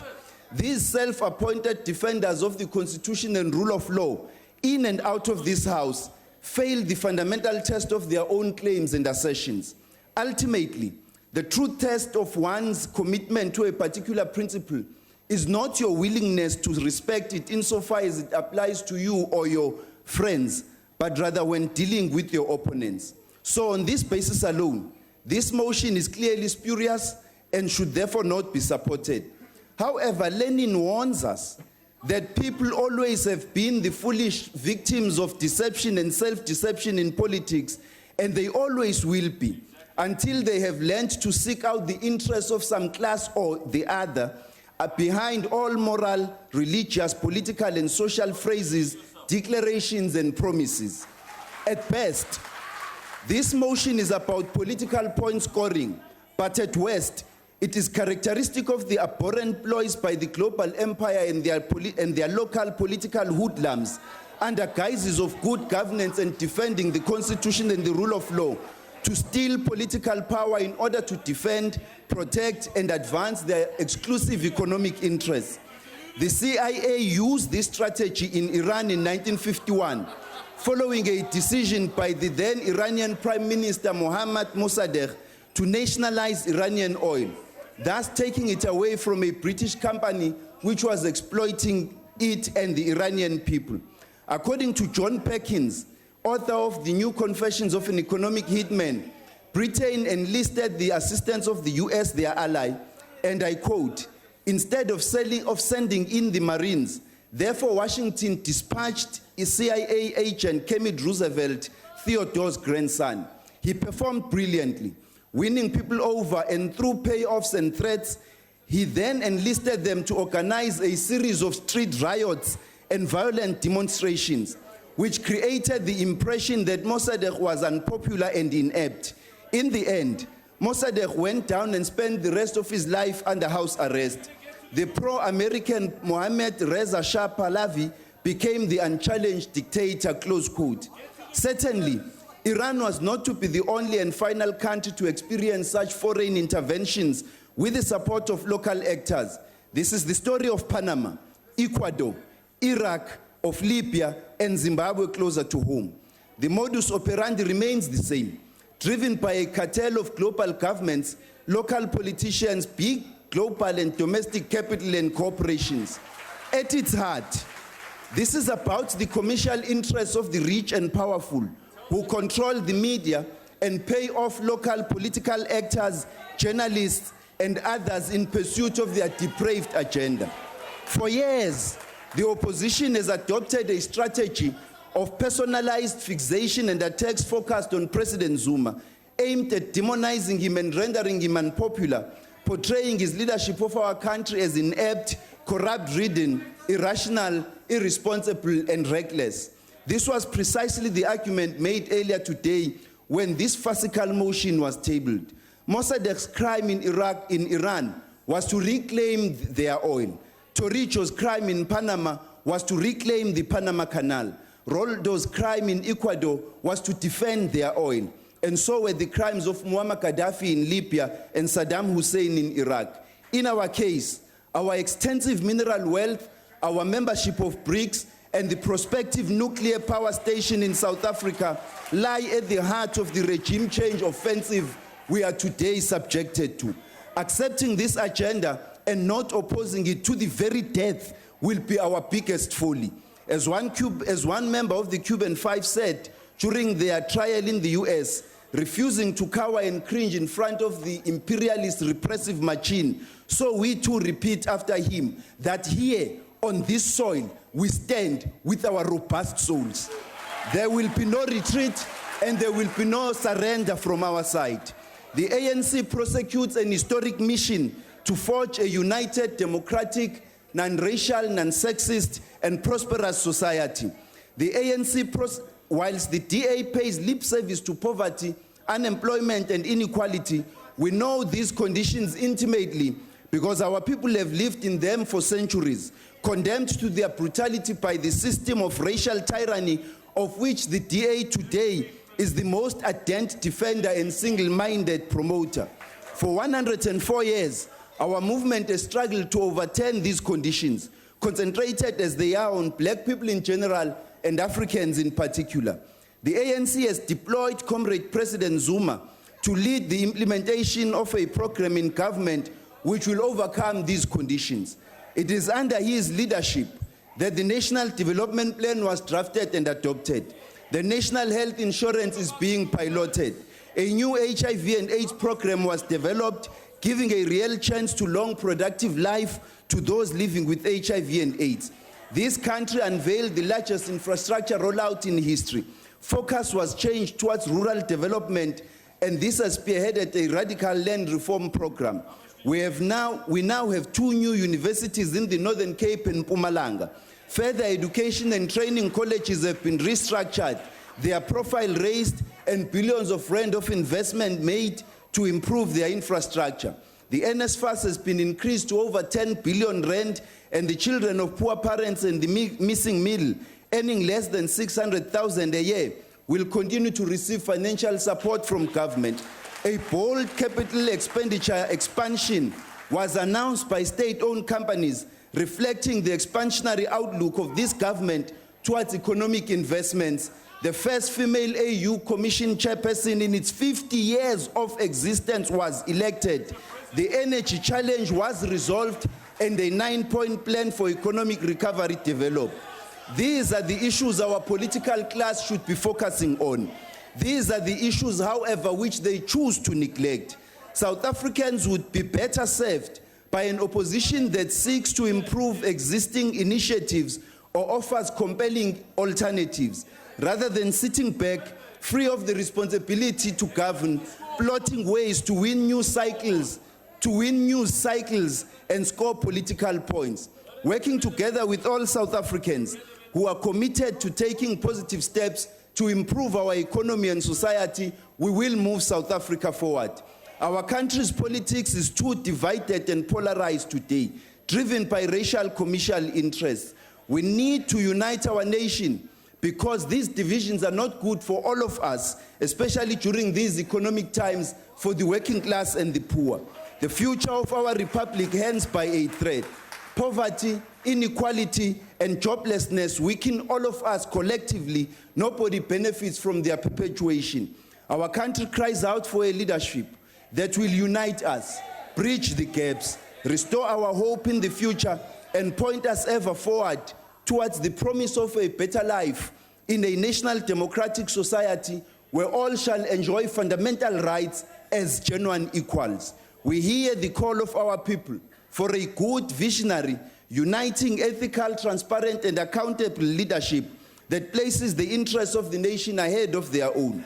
We know that there are many mistakes we commit as leadership in the cause of pursuing our people's interests. This democracy is young, and so we learn by doing. What we do not do right, we are determined to correct as we continue to learn how to better lead and serve our people in their very best interests. Finally, let me refer you to a conversation between a Buddha and who was interrupted by a man during a lecture with a flood of abuse. When the man finished, the Buddha asked him, I quote, and the quote says, if a man offered a gift to another, but the gift was declined, to whom would the gift belong? To the one who offered it, said the man. Then the Buddha said, then said the Buddha, I decline to accept your abuse and request you to keep it for yourself, close quote. This is our message to our opposition today. We decline to accept your abuse and request you to keep it for yourselves. We will oppose this vote, not because, as we have said it, we take lightly the issues of corruption, integrity, and transparency, but because we cannot join the regime change and economic plunder campaign of your global and economic masters. You may be their puppets, but we are not. I thank you. Honorable Speaker, Yes, Honorable Member. I rose before the honorable member could leave the podium. Yes. Okay. Honorable Speaker, I wanted to draw your attention to this. Honorable Member. I wanted to draw your attention to this, that a man who thinks through his stomach is a dangerous man, and so is Malusi Gigaba, who thinks for Honorable millions Member, just to control and maintain his concubines. You're out of order. Go ahead, Honorable Member. Honorable Self, go ahead, proceed. No, Deputy Speaker. Yes, Honorable Member. No, Deputy Speaker. You allowed the honourable member from the EFF to speak. What she has said is totally unacceptable in this House, and she must be asked to withdraw it immediately. Yes. Honorable Self, On a I point of ask order, you to proceed. No. I'm not taking any more points of orders. Honorable Self, proceed. Take control I'm going by to these rule people on that this sit from after this. 1994 here and think they can control everything. No, You Honorable. mustn't take order from that woman. Honorable Member, please, Honorable Self, go ahead. Just proceed. I'm going to come back to this. Deputy Speaker, this debate is about Jacob Zuma's fitness to hold the office of President. But it is also a debate Point of order, about how the Deputy ANC Speaker, elected him. Deputy Speaker, Honorable point Self, of order. you know that members are going to interrupt. Rule 82 if does you not do allow that a member should be ignorant of saying Honorable President or Mr. President Zuma. Honorable members, please speak when I've asked you to do so. Honorable Self, you know that. But it is also a debate about how the ANC elected him, how the ANC protected him, and how the ANC, faced with overwhelming evidence that he is unfit for office, continues to support him. This debate is also about how the ANC lost its soul and moral compass. The ANC led the opposition to the Land Acts. It led the Defiance campaign. It drafted the Freedom Charter. It spearheaded the armed struggle, and it forced the apartheid government to capitulate. That was a proud history, a noble history. But that was then. Now we see a different ANC who simply can't do the right thing. It is an ANC that appoints incompetent and compliant officials to key positions. It is an ANC that covers up corruption on a colossal scale. It is an ANC which protected a president who misappropriated state resources to improve his private residence. It is an ANC who welcomes perpetrators of genocide. Deputy Speaker, this side on the right. Yes, Honorable Member. I want to ask Deputy Speaker, is it parliamentary for member of the DA to shout at us? He's shouting at us. Okay. You must debate the issue, not shouting at us. Deputy Speaker. Honorable Member, can we allow Honorable Self to proceed? No, Deputy Speaker, I think the Honourable Nkongi makes a very good point. Honourable Self is being forced to shout because the ANC benches are being undisciplined and not listening. Honourable Self, please proceed. It is an ANC who welcomes perpetrators of genocide into their councils and wants to leave the International Criminal Court. It is an ANC who's allowed President Zuma to capture the state and the Guptas to capture President Zuma. It is an ANC which allows its cabinet members to be chosen in the Saxonwell shebeen. We all know, Mr. Deputy Speaker, that there are decent, hard-working, caring, patriotic people in the ANC. Many of those people let their voices be heard in the last while. The 101 veterans voiced their concern. Many of the members of the ANC marched last Wednesday to save South Africa. Many people who suffered and were imprisoned and were exiled during the apartheid years have joined the growing call that whatever his previous contribution, President Zuma is not the right person to lead South Africa now. For example, the NEC of Nahawu issued a statement highlighting what they called the lack of strategic oversight and leadership in government, declining hope amongst our people, and the ever-swirling scandalous revelations of corruption, and concludes that, and I quote, the leadership of President Jacob Zuma in government is now untenable. Even former President Mbeki has added his voice to this chorus. And I quote, the hard reality we face today is that our country is trapped in a general and deepening political and economic crisis, which has for many begun to turn what was an age of hope into an age of despair. President Mbeki went further.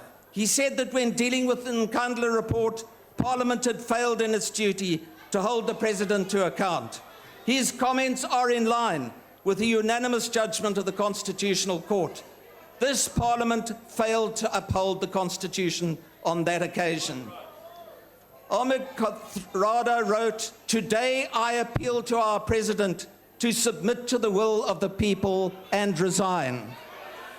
But President Zuma doesn't want to listen to those voices. He has rallied the National Working Group. He has demanded discipline. He has said that no one may venture an opinion except through an ANC branch. It is clear that Mr. Zuma once more wants to delay and obfuscate and ignore the remedial action of the public protector. South Africans expect more court cases that you will pay for. Now, in this debate, the defense that has been put up for Mr. Zuma has been pathetic. Because the Minister of Home Affairs came here and he said, oh, well, we accept the findings of the public protector. There were no findings of the public protector. There were remedial action, and as you well know, remedial action is binding. And the remedial action says that there must be a commission of inquiry appointed where the Chief Justice appoints the judge to head that up. That is remedial finding. And then he went on this massive international conspiracy, which if he believes that seriously, then he believes in the Easter Bunny and Father Christmas as well. But the Minister of Water and Sanitation got the bottom of the barrel. She involved herself in gutter politics by referring to the Honourable Maimane as a black face. It's disgusting, and it should never, ever be allowed in this House. The question we need to ask is how much longer we are prepared to tolerate this. We are at a critical juncture in our history. Parliament, all of us, need to take the right decision and put our people and our country ahead of personal and political interests. Come on, let's make the right choice for South Africa's sake, for our Africa's sake, for our children's sake, and for the sake of our international reputation. Deputy Speaker.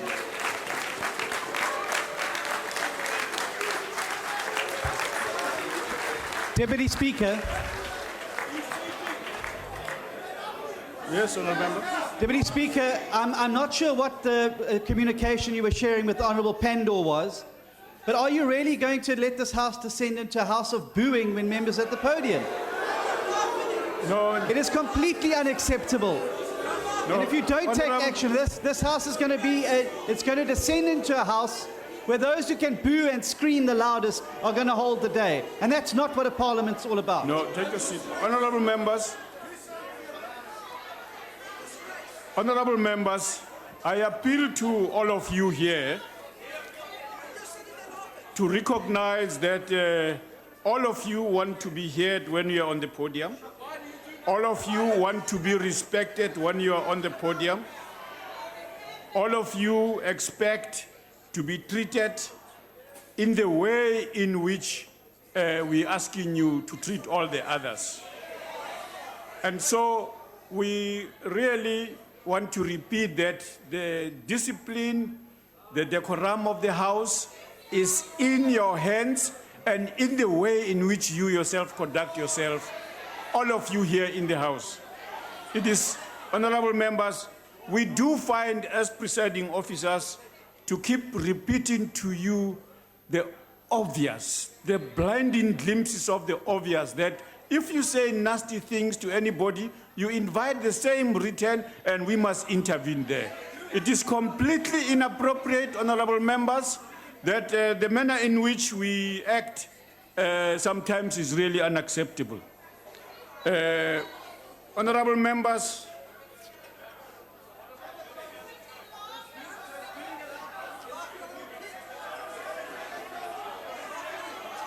I now, honorable member, order. That concludes the debate. I now put the motion. Are there any objections to the motion being accepted?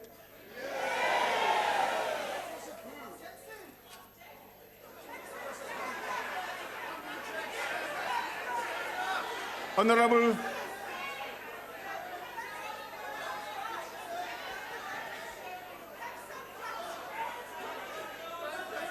I now put the question. Those in favor say aye. Those against, no. I think the noes have it. Deputy Speaker. Yes, honourable member. The DA calls for division. Thank you. The bells will be rung for 5 minutes now that a division has been called.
Deputy Speaker.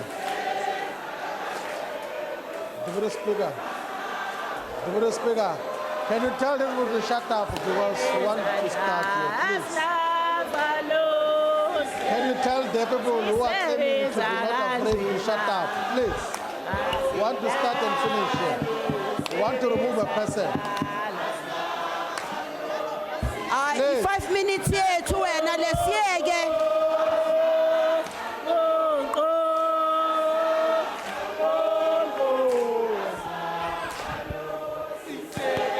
Order. Honorable members, please settle down. Honorable members. Honorable members, I would like to remind members that they may only vote from their allocated seats. When requested to do so, members must simply indicate their vote by pressing the appropriate button below the yes, no, or abstain signs. If a member inadvertently, honorable member, you can't interrupt me when I'm going through a procedure. But can you please note me when we are done? No, you with that? can't. Before the voting, can Honorable member, we are in the process of voting. Take your seat, please. But can you please allow me to speak about the voting process itself? No. The howlers must shut up as I speak. The leadership No. Honorable member, please take your seat and stop. But I'm raising a point of order. No, honorable member, you can't raise a point of order when I've already moved into a process. I've already started ruling. The point of order relates